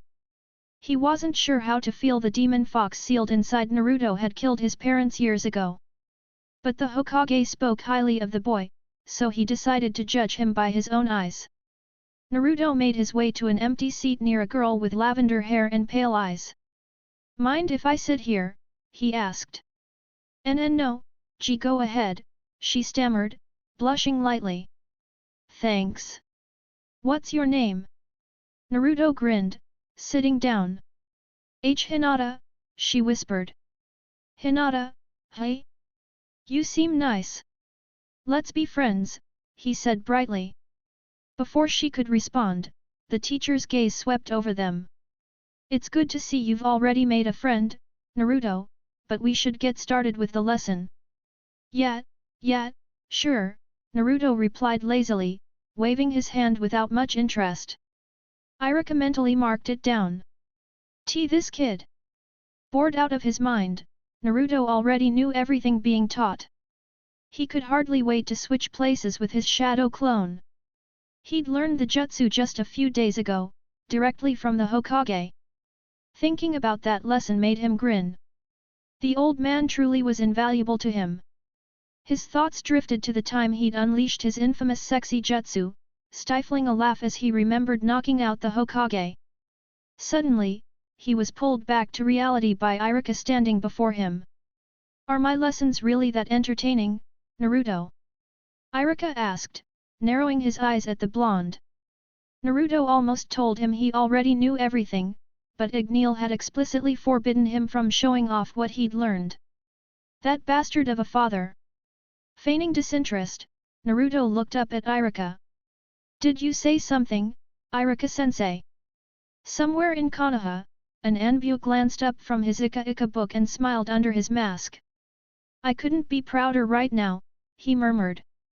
Then he paused, puzzled. But why exactly? Naruto. To the hallway, now! Irika barked. Naruto sighed and shot him a glance. Hi! Finally, he shouted excitedly. Graduation! The last few years had been grueling.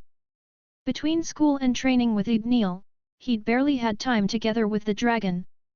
But now, he was free. No more hiding his strength, no more losing on purpose. He hated seeing Sasuke's smug grin after their fake battles. That ends now, he was going to show that brat. Naruto swung out of bed, placing his sleeping cap aside, and headed to the kitchen. Time to treat myself, he cheered, grabbing a cup of instant ramen from the cupboard. He set it in the microwave and opened the fridge, pouring himself a glass of milk. He took a big gulp then froze, face turning green. What the? He shouted, rushing to the sink to spit it out. Inspecting the carton, he muttered, best before, a month ago? Lucky I didn't drink more of that. Could have given me a serious stomachache. After his breakfast, Naruto got ready, slipping his goggles on. A confident grin spread across his face. Today's the day I become a real ninja. Years of training, finally paying off. His smile hardened with determination. Time to get serious. He clenched his fist. I'm fired up, he yelled, smashing his now flame-covered hand into his other palm. The walk to school was as uneventful as usual. Most villagers ignored him, though a few gave disapproving glares. I'll show them, he thought. He turned a corner and reached the school, hearing parents wishing their kids luck. Naruto snorted, ignoring them. He wouldn't let them ruin his day. Damn lizard, way too big, he muttered. Inside, he found he was one of the first to arrive. Kids he didn't know chatted about a new video game, while two girls gushed over Sasuke, the arrogant rookie sitting in the middle of the room. Naruto quietly passed him and claimed an empty seat in the back, soon dozing off. Naruto. He shouted. What the heck, sensei? I was sleeping. Irika, used to this, shook his head. You're a handful, Naruto. It's your turn for the graduation exam. Scratching the back of his head, Naruto followed him, ignoring whispers from the other kids. He realized he was last to take the test. So, I'm last, sensei, he asked, entering the exam room with Irika. No answer. Irika simply sat beside Mizuki. All right, Naruto, Mizuki began, pulling out a kunai. Show us the 3 jutsu needed to pass. Let's start with Kawarimi no Jutsu. Ready? I'm ready, sensei, Naruto said confidently. Mizuki tossed the kunai. Kawarimi no Jutsu. Naruto shouted. As the kunai struck him, he vanished and a chair appeared in his place. Irika nodded, jotting notes. Good. Now, henge. Tempted to use sexy jutsu, Naruto resisted. He performed the seals and transformed perfectly into Irika. Piece of cake, sensei, he said. Irika smiled warmly before frowning. Next is Bunshin no Jutsu. Hope you practiced. Don't worry, I got this. Naruto smirked, crossing his hands. Irika and Mizuki's eyes widened. Kage Bunshin no Jutsu. Naruto cheered. 10 clones appeared in a flash. How's that, sensei? One clone teased. You, pass, Naruto. But Kage Bunshin is forbidden. It can kill the user. Who taught it to you? Irika shouted. Jonin barely make 10 of these. Mizuki added, astonished. The Hokage taught me. I'm just that awesome. Naruto bragged. Congratulations, Naruto. You're officially a ninja. Irika said, handing him his headband. Mizuki's eyes narrowed, suspicious of Naruto's immense chakra. Thanks, sensei. Naruto exclaimed, tying the headband around his head. Now I'm really a ninja. Ichiraku ramen is on me tonight, Irika smiled. Yes. Naruto cheered. Naruto could hardly believe it. He was officially a ninja, ready to show his strength to the village. The last time he'd felt this happy was when Igneel had taken him in. Skipping through an alley, he was startled by a voice. Yes, sensei, he asked, confused to see Mizuki. This may sound odd, but your earlier display impressed me, Mizuki said. There's a chance to become Rookie of the Year. Only 2 others were chosen for this test. Rookie of the Year? Really? Naruto shouted. Yes. You must retrieve the old scroll from the Hokage Tower and bring it to the forest east of here. Learn a technique but don't get caught. It's called the Scroll of Seals, Mizuki explained slyly. All right. I'll take it. Naruto said, determined. See you in the forest at midnight, Mizuki nodded and disappeared. Naruto stared after him. Does everyone really think I'm that dumb? He frowned, a storm cloud forming above his head. Better go see Hokage Jiji. So Mizuki, the academy teacher, plans to steal the scroll with your help, and you didn't even know. Yes. And he thought you'd be that clueless. Exactly. And now you want me to give you a fake scroll to catch him. Yup. The Hokage sighed. I'm too old for this. Don't worry, old man. I'll handle it. Naruto grinned. Very well. I'll give you a fake scroll and an in-ear headset. Anbu will be around the area. Thanks, Jiji. Mizuki won't know what hit him, Naruto said, cracking his fingers. Remember, without your Dragon Slayer training, you can't take him down. Use the element of surprise, otherwise, Anbu will intervene. I understand, Hokage-sama. My first real test as a ninja, Naruto replied. Good luck. Hiruzen said. I'm Uzumaki Naruto, Date Bayo. I don't need luck. I'll handle the traitor myself. Naruto left with the fake scroll of seals. Finally a real test against another ninja. Someone stronger, more experienced, though nothing compares to fighting a dragon daily. His heart raced not from fear, but pure excitement. At 12, he was ready to take on the world. He secured the scroll and headed to Ichiraku Ramen. After walking for a few minutes, Naruto reached the stall. Irika hadn't arrived yet. Hey, Ayam, he called out to the girl, who was dressed in her usual cooking outfit. Naruto-kun. You passed the graduation exam, she yelled, eyes widening as she noticed his headband. Why yeah he started, but his words were cut short. Naruto. You look so much more grown up. I'm proud of you. Toka burst out from behind the stall. Miso ramen's on the house. Perfect. I was getting hungry waiting for Irika anyway, Naruto laughed. He suddenly felt a chill, sensing someone behind him. You weren't planning to start without me, were you, Naruto? Irika's voice was sweet, almost teasing. Oh of course not, Irika-sensei. I was just joking, Naruto said, forcing a nervous laugh. Irika smiled warmly. Well done, Naruto. We're almost equals now. I can't wait to see you become a Chunin. Naruto blinked back tears, emotion catching him. Thank you, Irika-sensei, for everything, he shouted, embracing his teacher. Irika's eyes softened as he hugged Naruto closer. Now, don't cry, Naruto, he chuckled. You're like the little brother I never had. A really little one at that. Naruto pulled back and grinned, imagining how shocked Irika would be later when he told him about beating Mizuki. He suppressed a snicker. XXXXXXXXX. By midnight, Naruto arrived at the forest with the fake scroll. He paused for a moment, sniffing the air. Sure enough, Mizuki was approaching. Naruto straightened, resuming the innocent guise he'd used before. Mizuki stepped into the clearing, smiling. Well done, Naruto. Hand over the scroll, and I'll start your exam.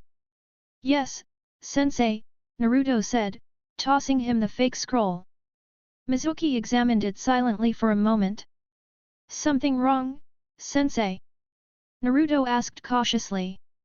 Then Mizuki burst into laughter, low at first, then growing louder, turning into a maniacal cackle straight out of a horror story. "You fool!" he yelled. "There's no exam for Rookie of the Year. You've been tricked into stealing the scroll of seals for me." What do you mean, sensei?" Naruto asked, stepping back, fear creeping in. "I deceived you, and now I'll kill you. Do you know why, demon?" Huh? Demon? What are you?" Naruto shouted, shivering as Mizuki's gaze locked onto him. "That's right. Everyone hates you for a reason, a secret rule kept from you. You're the demon fox that attacked the village 12 years ago." Mizuki screamed, wild-eyed. Naruto dropped his gaze, hair falling over his face. "Can't handle the truth, demon? Don't worry, I'll end it for you." Naruto clenched his fists, then let them fall. "The demons lost it," Mizuki muttered, laughing. A chuckle escaped Naruto's lips, growing into full-blown laughter. He lifted his head, revealing wide, bloodshot eyes. "You're a little late, sensei. I've known that for 7 years." "You, what?" Mizuki stammered, shocked. His plan to crush Naruto's resolve had backfired. "No matter. I'll kill you anyway." Naruto's grin widened as his body vibrated with excitement. "Bring it on, Date Bayo." Mizuki narrowed his eyes and leaped down from the tree, confident he could overpower Naruto. He swung a kunao at him. Naruto blocked with his own kunao, matching attack after attack. Mizuki kicked, Naruto blocked, but Mizuki thrust a kunao straight at his chest. It went through, and Mizuki smirked. Expected nothing less from the dead last. Naruto's grin only widened. He vanished into a cloud of smoke. "Don't underestimate me, bastard," he shouted. From behind, 20 clones appeared. What?" Mizuki gasped. Naruto and his clones rained blows upon him, and suddenly a log replaced him. "How? A normal jonin can't create that many!" Mizuki yelled, trying to regain composure. "I'm still a chunin, this isn't over. Don't worry. Cage Bunshin isn't my only trick," Naruto said calmly, appearing behind Mizuki. The jonin began weaving hand signs, chanting, "Katon, Gaki no Jutsu." Naruto stared at the giant fireball. "How boring," he muttered. The fiery blast hit, lighting up the clearing. Mizuki sneered. "Die, demon!" But the flames began to shrink, as if being absorbed. Color drained from Mizuki's face. Inside the inferno, Naruto stood, seemingly inhaling the fire. "Thanks for the meal," he said, wiping his mouth. Mizuki's mind reeled. Someone, eating fire? Impossible.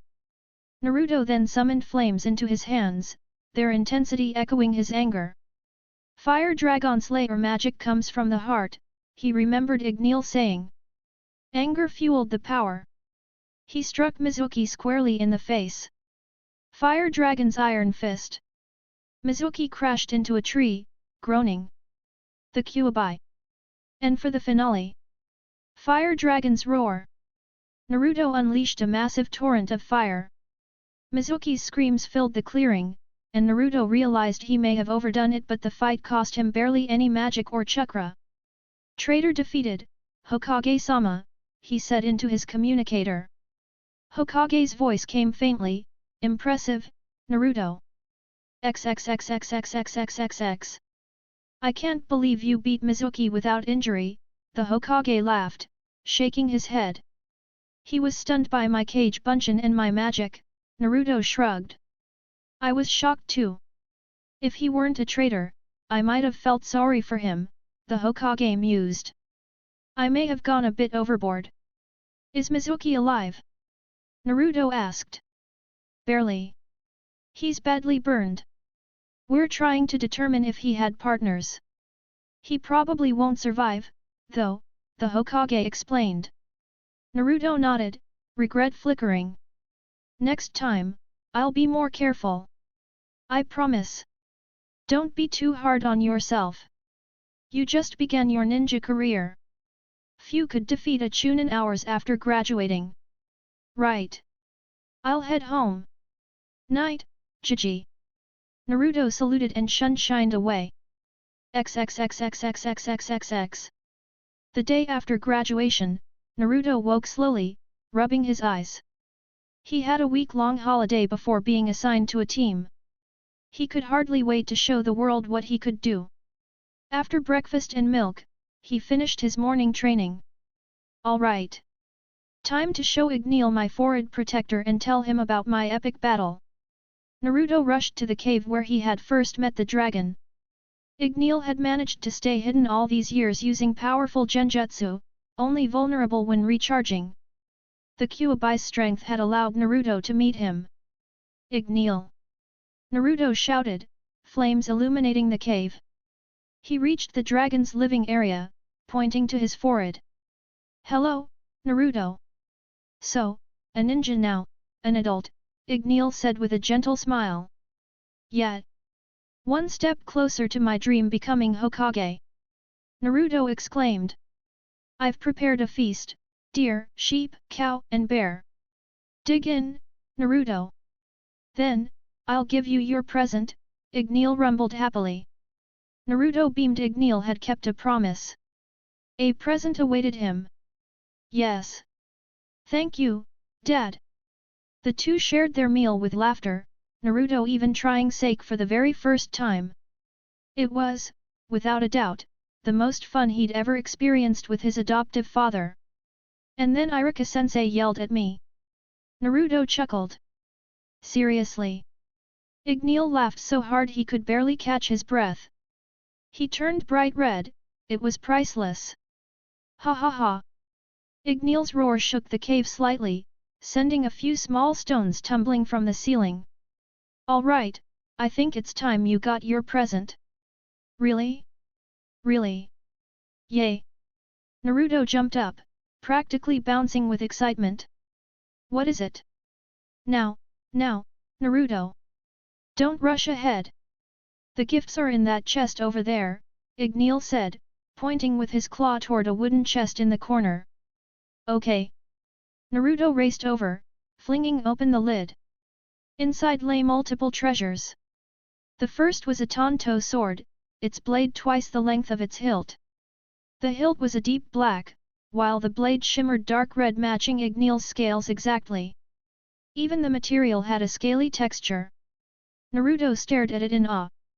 It's incredible. Of course it is, Igneel said proudly. It's made from my scales. That Tonto won't ever break. I chose it because it'll make learning techniques easier than a katana would. Naruto carefully slid the Tonto into its midnight black sheath before examining the other gifts. Most were clothes. He pulled out black and orange combat boots and set them aside, then a pair of loose orange and black pants. The shirt was black with an orange Uzumaki swirl on the front. This is amazing, Igneel. But when he saw the final gift, a long coat, a Haori, his jaw dropped. It reached his calves, scarlet in color, entirely crafted from Igneel's scales, with Uzumaki in bold orange letters across the back. On the left upper arm sat the Uzumaki swirl. The Haori was short-sleeved, elbow-length, with a black interior. This is unreal, Igneel! Naruto exclaimed, running over and leaping onto his snout. I love you so much! Tears streamed down his face. Gifts were rare for him, and this one was beyond extraordinary. Haha, I'm the best dad, right? Igneel rumbled proudly. But there's more. 2 things left in that chest. Naruto hurried back to the chest. As Igneel had said, only 2 remained. He first took out a silver locket and fastened it around his neck, hanging at the center of his chest. Opening it, he saw a picture of himself sitting atop Igneel's snout, laughing. He must have been around 8. Thank you, Igneel. The locket was roughly the size of his thumb's upper segment. The final gift was a scaly headband. Naruto immediately recognized its purpose. He removed his blue forehead protector, replacing it with the new crimson-scaled one and tying it snugly. Then he donned his new outfit. "So, how do I look?" "Like a total badass," he asked, grinning. "You look like the son of the Fire Dragon King." Igneel boomed. "Kunao won't pierce your Haori, and it's fireproof too. Did you really make all of this by yourself?" Naruto asked in awe. "Not entirely. I provided the scales. Your Hokage delivered the materials to expert tailors, and a famous blacksmith from the land of iron forged the Tonto." "Does the Tonto have a name?" Naruto inquired, eyes wide. "Not yet. That's for you to decide." Naruto drew the Tonto from its sheath, marveling at it. "Oh. And don't forget you can channel your magic through it." Naruto continued to admire the blade. "I'll think of a name in a few days. Can't rush perfection. Besides, I'm getting kinda tired." He swayed toward Igneel and lay down on one paw. "Thanks for everything, Dad. I love you." Igneel's gaze softened. "I love you too, Naruto." He fought to hold back tears. "I'm so sorry, Naruto." The next morning, Naruto awoke to a familiar absence. Igneel wasn't there. He looked around the cave. Normally Igneel would wake late and make him breakfast. Naruto shook off the strange feeling and glanced down at himself. His new outfit looked even more epic in the morning light, partially orange, just like he liked. He couldn't wait to thank Igneel again. Truly, he was the best dad. Outside, Naruto began hunting.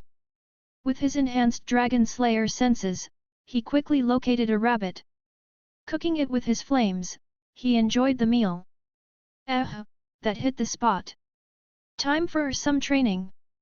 Hopefully Igneel will be back soon. Naruto's chakra reserves were massive. The Hokage had said he'd surpass the chakra of any kage by 15. Despite that, Naruto stayed humble, unlike a certain Uchiha he knew. He couldn't wait to beat that guy, but as long as he avoided a three-man cell with Sasuke, he'd be fine. He launched a massive explosion into the forest, obliterating every rock in sight. "Fire Dragon's Iron Fist," he roared, smashing a boulder. Then, pointing his fingers like guns, he targeted 5 small objects. Fire Dragon's Piercing Shot. Each hit the bullseye perfectly. Sweat drenched his face as he admired his Haori in the sunlight. There was no way any other shinobi could match his gear. Unsheathing the Tonto, he swung it experimentally. He could hardly wait for his new sensei to teach him sword techniques. Excitement coursed through him at the thought of vanquishing his enemies with such a weapon. His mind wandered to his first mission, perhaps a princess to rescue, maybe a demon king to defeat. Haha, Naruto chuckled proudly. "I'll crush anyone in my way." Someday, he'd even rival Igneel. Speaking of Igneel, that bastard still wasn't back. Naruto glanced at the darkening sky.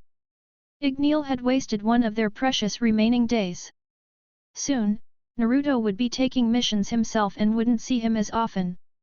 Returning to the cave, Naruto found Igneel absent once more.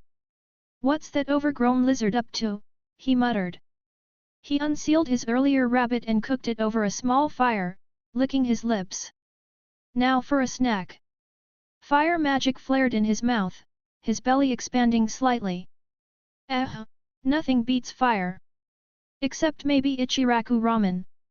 Later, Naruto lay in his sleeping bag, eyes closing, last thought, where the hell are you, Igneel? The following morning brought no sign of Igneel again. Normally, the dragon would inform Naruto of his plans, but not today. With nothing else to do, Naruto resumed training for hours. Eventually, boredom struck. Then he remembered something Igneel had mentioned: the ultimate Dragon Slayer stage, Dragon Force. Very few had achieved it, though it was common centuries ago when dragon-human conflicts were frequent. He couldn't recall all the effects of Dragon Force, but he remembered enough. Entering Dragon Force grants the user dragon level strength for a limited time, he muttered. He'd ask Igneel for more details when he returned. Satisfied with Dragon Slayer magic practice, Naruto shifted to learning Shunshin no Jutsu. Back in academy days, this technique was vital for graduation, especially during the elemental wars. Standards had since dropped partly due to Konoha's losses during the Kaibi attack and relative peace among nations. The Third Great Ninja War was over 15 years ago. Naruto read about the Third War, curious about how the Yandere Hokage gained the title Kiroisenke. He was young when achieving S rank. Naruto dreamed of surpassing him and having the world recognize his strength. After all, I'm the only shinobi dragon slayer. As darkness fell, Naruto finally shined 10 steps away. With effort, he could soon reach the village in a single leap. With his chakra reserves, he could do it. Watching Anbu and Jonin master Shunshin flawlessly, he imagined his version, the Konoha Shunshin, leaving leaf-shaped trails instead of smoke. The young shinobi returned to the cave again. There was no sign of Igneel. Worry gnawed at him. Maybe it was some sort of trial? It had to be, right? With those doubts he drifted off to sleep, dreading the worst. 2 days sped past. Still no Igneel. Naruto's anxiety grew. Luckily he ran into a younger boy named Konohamaru. For some reason Naruto had become Konohamaru's rival and boss. How that worked, he didn't know, but shrugged it off. He lay on the cave floor, puzzling over Igneel's sudden disappearance. It felt strange. Why would he leave like that? Naruto tried not to overthink it and finally fell asleep. Where did you go, Igneel? Naruto whispered, fighting back tears. It was the 6th day alone. Team assignments were scheduled for tomorrow, but Naruto had almost forgotten. Something terrible must have happened to Igneel. But what? Igneel was one of the strongest beings to have existed on Par with the Kyuubi. There was no way he'd been taken alive. The day dragged and Naruto barely moved. The last time he'd felt this low was before he'd met Igneel. He was torn. Should he be angry at Igneel for leaving? Worried about his safety? Sad that he might have abandoned him? He didn't know. His stomach rumbled. Maybe I should eat, he yawned. Naruto-kun, a familiar older voice shouted. Naruto spun around and was stunned to see the Hokage. What are you doing? Jiji. Have you seen Igneel? Naruto shouted, leaping up and rushing to him. The old man looked puzzled. What do you mean, Naruto-kun? Your team assignment is tomorrow. Why haven't you reported in? Shit. I nearly forgot. Naruto wailed. But Ji-chan, where is Igneel? Have you seen him? He asked desperately. Igneel? No, I haven't. What? Don't like his presence and want a refund, the Hokage quipped. Naruto sank a little. He's gone. I haven't seen him for 6 days. He left without a word. That bastard. Igneel left, the Hokage repeated, surprised. Yes, Jiji. Without warning. He never does this. There was no scent. Just gone. Naruto clenched his jaw. The Hokage was quiet for a moment. Igneel wouldn't abandon you without a reason, Naruto. I know him, he's not that sort of person. So you think he was attacked? Naruto blurted, frantic. Perhaps. But who could defeat Igneel? The only one I can imagine is Uchiha Madara, a man long dead. The Hokage stroked his beard. But, what happened to him? Naruto pressed. I don't know. I think he's probably fine, but we should wait a month before jumping to conclusions, the Hokage advised the genin. Naruto nodded slowly. The Hokage's explanation sounded reasonable. If he doesn't come back, I'll have a new goal in life, find Igneel and beat him up. Naruto declared, trying to sound confident. The Hokage smiled. A lot of people would kill to have your resolve. Anyway, come back to Konoha now, Naruto. Shall I Shunshin us? The Hokage offered. No need, Gigi. Thanks for checking. Naruto said, then vanished in a puff of smoke. I should have known, he thought. XXXXXXXXX. Alright, Date Bayo. Today I'll be placed on a team, become an awesome ninja, find Igneel, and then be Hokage. Naruto cheered, tossing off his sleeping cap. His grin faded. I miss you, Igneel. He made toast with strawberry marmalade, ate, washed the dishes, and shined to the academy. He appeared with a pop and surprised some students standing nearby. Sorry, he said, scratching the back of his head, and went inside. He arrived just as the bell rang. A chorus of gasps filled the room. He glanced around at his classmates, who stared, wide-eyed. What's going on? He asked, puzzled. And Naruto?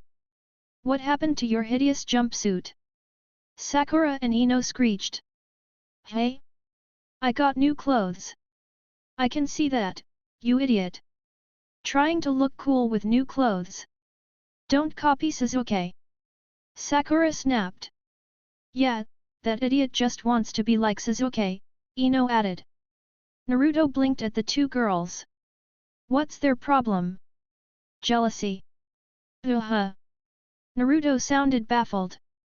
Why would I want to look like that brooding emo? Naruto, the girls of the class all cried. He began to tune them out. Shikamaru opened one eye and muttered, You've got to admit, he does look like a badass. Ugh, this is troublesome. A girl at the back flushed. Naruto-kun looks so cool. Sasuke narrowed his eyes at the insult.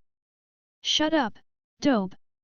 Naruto didn't react outwardly, but the room's temperature seemed to rise. He sat down as everyone else started to sweat. Damn AC, it's broken again, Iruka swore as he entered. All right, everyone sit. You girls, quiet. Instantly the class fell silent and took their seats. You will be grouped into three-man cells with a Jonin sensei. No complaints, the teams are balanced. The teams are as follows. Iruka began calling names and assigning teams. Team 7, he announced. Everyone's fine except Sasuke and Sakura. What are the odds I'll be with either of them? Naruto mused. Iruka continued, Uzumaki Naruto. Naruto perked up. Hara no Sakura. Both Naruto and Sakura banged their heads on the desk. Why with him/her, they shouted. And Uchiha Sasuke. Yes. Sakura cried, momentarily forgetting she was on the same team as Naruto. Naruto just blinked. I jinxed it, didn't I? Sasuke scowled as always. They'll just hold me back, he thought. The Jonin sensei is Hitaki Kakashi, Iruka said, then read the other teams.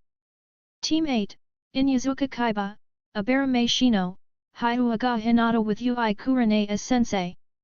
Team 10, Nara Shikamaru, Akimichi Koji, Yamanaka Ino with Sarutobi Asuma.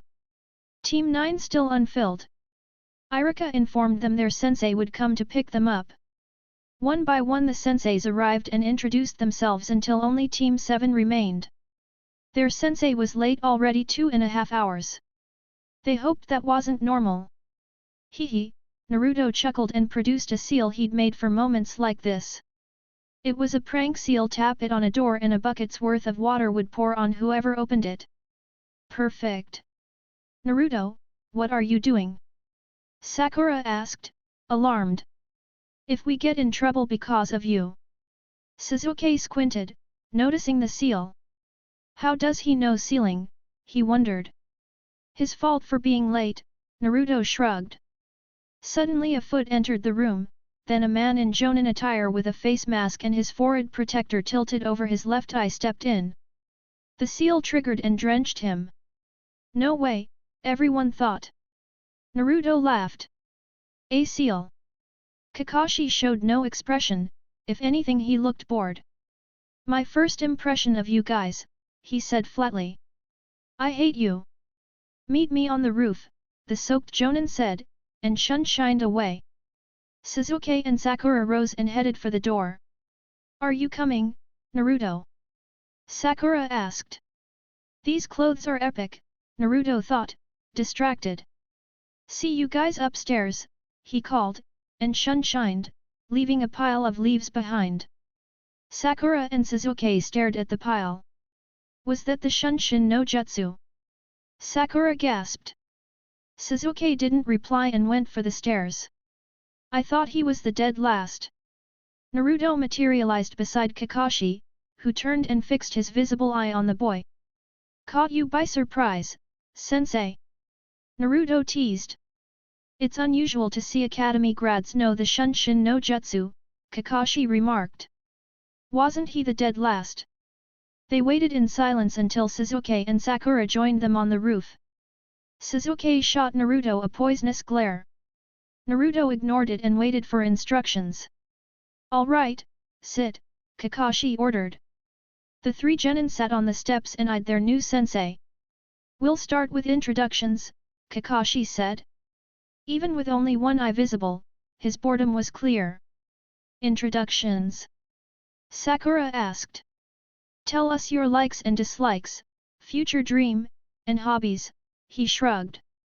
Why don't you go first, sensei? Naruto suggested. Kakashi sighed. As you know, I'm Hotaki Kakashi. I like many things and dislike many things. I haven't really planned a future dream. I have a few hobbies, too. So that's all he told us, Naruto thought, annoyed. I'll go next. My name's Uzumaki Naruto.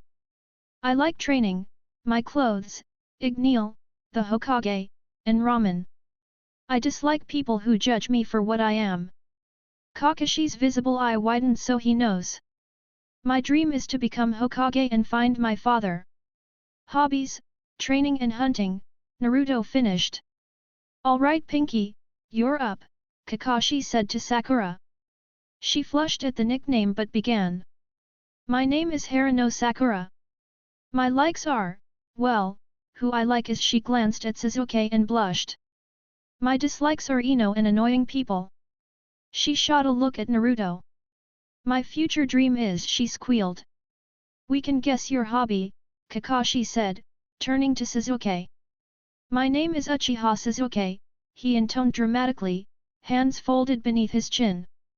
I have many dislikes and no real likes. I don't have a dream, only an ambition, restore my clan and kill one man. What a team! A weird kid I can't read, a fangirl, and a revenge-obsessed boy, Kakashi thought, sweat dropping. All right. Tomorrow we have our first mission. The three of them perked up at his words. This will be survival training, he said. Naruto frowned. Normally, the academy handled survival lessons, it couldn't just be standard practice. But sensei, Sakura began, we already did tons of survival training at the academy. Kakashi chuckled at Sakura's naivety. This won't be ordinary training. Just as I suspected, Naruto thought, nodding. So what exactly will it involve? Kakashi let out another soft laugh. Out of the 27 graduates, only a handful will truly become ninja. The rest will return to the academy. This survival exercise is extremely tough with a 66% failure rate. Their eyes widened. So we aren't officially ninja yet. Naruto's brow furrowed. So the graduation test was just to see who has the potential to become a genin. Kakashi gave a small nod. Exactly. Your test begins tomorrow morning at 5. Meet me at Training Ground 7. Don't forget your ninja tools. Naruto glanced at the other two, both equally surprised by the unexpected test.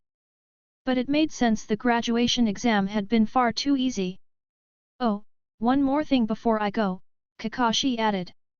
Skip breakfast. Trust me, you'll regret it if you eat. With that, he disappeared in a flash. All right, I'll get ready for tomorrow.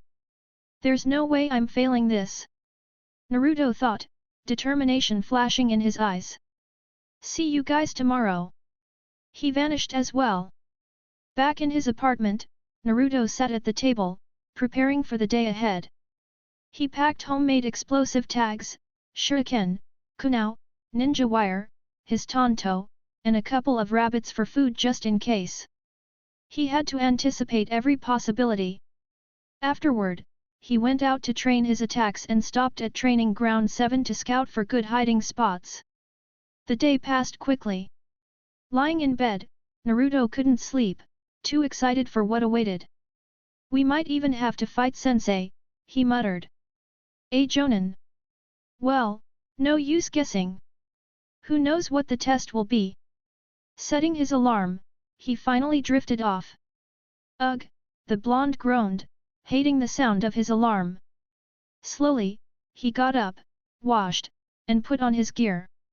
Today, he would test the defensive capability of Ignil's clothes. He followed Kakashi's advice to skip breakfast, though he still packed 2 rabbits. Old habits die hard. Fighting hungry was unusual for him. Once his tools were sealed, Naruto shined to training ground 7, arriving at the same time as the others. A strange coincidence, he shrugged off. Morning, guys, he greeted with a grin. How can you be this energetic so early, Naruto? Sakura yawned. I grew up in the wild and did harsh survival training before joining you guys. Early mornings were part of it, he explained. Sakura stared at him in shock. Seriously? That's unusual. Sasuke also regarded him quietly. It was clear Naruto was hiding something. He could never be last in survival situations. They exchanged small talk while waiting for Kakashi. 1.5 hours passed before the Jonin finally appeared, 3 hours late, to no one's amusement. Next time, please don't be late, sensei, Naruto said, narrowing his eyes. Kakashi waved him off. A black cat blocked my path, then I helped some elderly ladies cross with their groceries. Sure, we believe that, Sakura muttered with a sweat drop. Alright, survival training begins, Kakashi said, setting an alarm on a wooden pillar. You have 3 hours to steal these bells from me. He pointed to the 2 bells attached to his vest. Grab one and you become a genin. But sensei, Sakura tilted her head, there are 3 of us and only 2 bells. Exactly, he replied. 2 will pass. The last goes back to the academy. Their eyes widened. Each had their personal reasons: Sakura to impress Sasuke, Sasuke for revenge, and Naruto to gain recognition as Hokage. Dreams hung in the balance. If the bells aren't taken within 3 hours, the worst performing person will be bound to a pillar and forced to watch the others eat, Kakashi explained. Use killing intent. Otherwise, you won't win. So that's why he said skip breakfast, they realized. But sensei, that's dangerous, Sakura protested. Kakashi didn't respond. Something's off, a Jonin with a 2-person cell? This isn't normal teamwork, Naruto mused. Well, at least I brought some food. Time starts now. Kakashi shouted. The 3 vanished. Good, they're all hiding well, he thought. Naruto concealed himself behind bushes, sensing Sasuke and Sakura easily. Kakashi glanced around. Naruto noticed and planned accordingly. Hiding won't fool him. He made a cage bunchen and sent it toward Kakashi. The clone appeared in the clearing. Yo, sensei, it greeted. Kakashi's sweat dropped. Maybe he is the dead last. The clone said, smiling cheekily, hiding won't work, so I'll be straightforward. Kakashi nodded, impressed. The clone hurled 3 kunai. Kakashi caught them all midair and dropped them. That won't work, he said, bored. You think so? Naruto smirked. Kakashi jumped back as an explosion rocked the ground. Where did you get these explosive tags? I made them myself, Naruto said, tilting his head. He's already that skilled with sealing. Amazing, Kakashi thought. The clone engaged in close combat, but Kakashi, bored, grabbed the clone's fist, spun, and slammed it into the ground only for it to vanish in smoke. A surge of chakra alerted him, and Naruto appeared with blazing fists. Fire Dragon's Iron Fist! Naruto roared. Kakashi barely dodged, replacing himself with a log. "Ha! My Kekii Genkai," Naruto said cheekily. Kakashi froze. "You have a Kekii Genkai?" "What? He has a Kekii Genkai?" Sasuke cursed inwardly. Sakura stared, shocked. "No way, he can't have one like Sasuke." Naruto pressed his attack. Fire Dragon's Iron Fist. This time, Kakashi barely escaped. Naruto then concentrated his magic for a massive strike. Fire Dragon's Eruption. The explosion shook the ground. Kakashi, nearly hit, cursed under his breath. "Damn it, I need to take him seriously. He's strong, just inexperienced. It's called carry. First in my family," Naruto told him. Kakashi masked his shock. "Do you know your parents?" "Nope." Hokage said anyone with such a strong Kekii Genkai would be recognized. Suddenly, Kakashi felt movement behind him. He kicked, creating a smoke explosion. "Close call," he heard Naruto say. Naruto's hands ignited again as he advanced. Chunin level speed and strength, he's been hiding so much. Kakashi readied himself, intercepting Naruto's strike. When Naruto aimed for his stomach with his other flaming hand, Kakashi caught it easily and countered with a knee strike to Naruto's midsection. The boy stumbled back, blood trickling from his mouth, as Kakashi released him. "Damn, he's not holding back at all. I shouldn't get overconfident," he thought. Naruto quickly formed 20 clones, surrounding Kakashi in a tight circle. He had to get those bells. Why does only the original have flaming arms? Could it be that the Kekii Genkai doesn't transfer to clones? Kakashi pondered. Unbeknownst to him, he was right. Kage Bunshin are purely chakra constructs, unable to channel the special magical container that the original possesses. Any purely chakra-made clone can't use that magic. Naruto's clones drew their kunao and rushed at Kakashi. The Jonin responded in kind, cutting down clones one by one. Naruto immediately created more to keep Kakashi busy. Having learned Gokakyu no Jutsu and other basic fire techniques, he used them to compensate for his clone's inability to wield fire like him. 5 new clones rapidly formed the hand seals and unleashed massive fireballs. Kakashi sensed a huge chakra surge just as he finished off the last clone. He turned to see 5 blazing fireballs hurtling straight at him. The heat was nearly as intense as Naruto's Dragon Slayer attack. With a quick, seal-less Kawarimi onto a conveniently placed log, he tried to evade but realized his misstep too late. As Kakashi appeared where the log had been, Naruto leapt down from a nearby tree. There was no time to react as he felt the bells being touched. Desperate, Kakashi electrified his entire body with a lightning technique. "Ah!" Naruto yelled in pain. Kakashi quickly jumped back, still holding both bells. Had he been even a second slower, Naruto would have snatched one. Unbelievable, he didn't even grasp the true purpose of this test and still almost got a bell, Kakashi thought, a trace of unease under his mask. That kid was going to be terrifying in a few years. He vanished in a shunshin. That Naruto, he even knows Gokakyu no Jutsu? Ha, if he can do that, I'll have no trouble defeating Kakashi, Sasuke sneered, striding off to confront the Jonin. Ugh, Naruto groaned as he struggled to his feet, his body still trembling from the shock. There's no way a genin like me can take down a Jonin. I've got a few stronger moves left, but they probably won't work either. He frowned, thinking. Something's off. Kakashi can't expect a greenhorn to win. And there are only 2 bells. If the goal is teamwork, why set up a rift between us? Naruto blinked. Are we really that clueless? He's doing this deliberately. Kakashi wants us to fight together, even if one of us can't pass.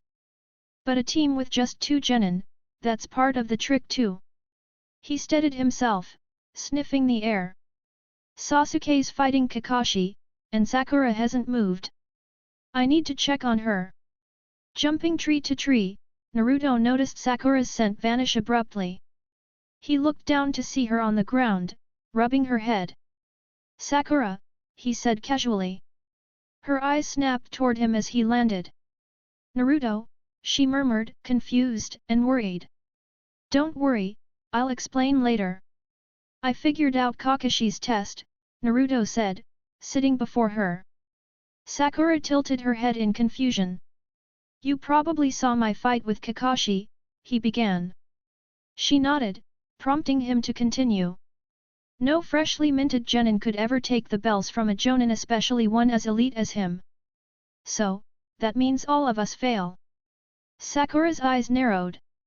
Yes, if taking the bells was the main goal, Naruto replied. What other goal is there? She asked. Think about it. A jonin tells 3 genin to steal 2 bells. One will inevitably fail.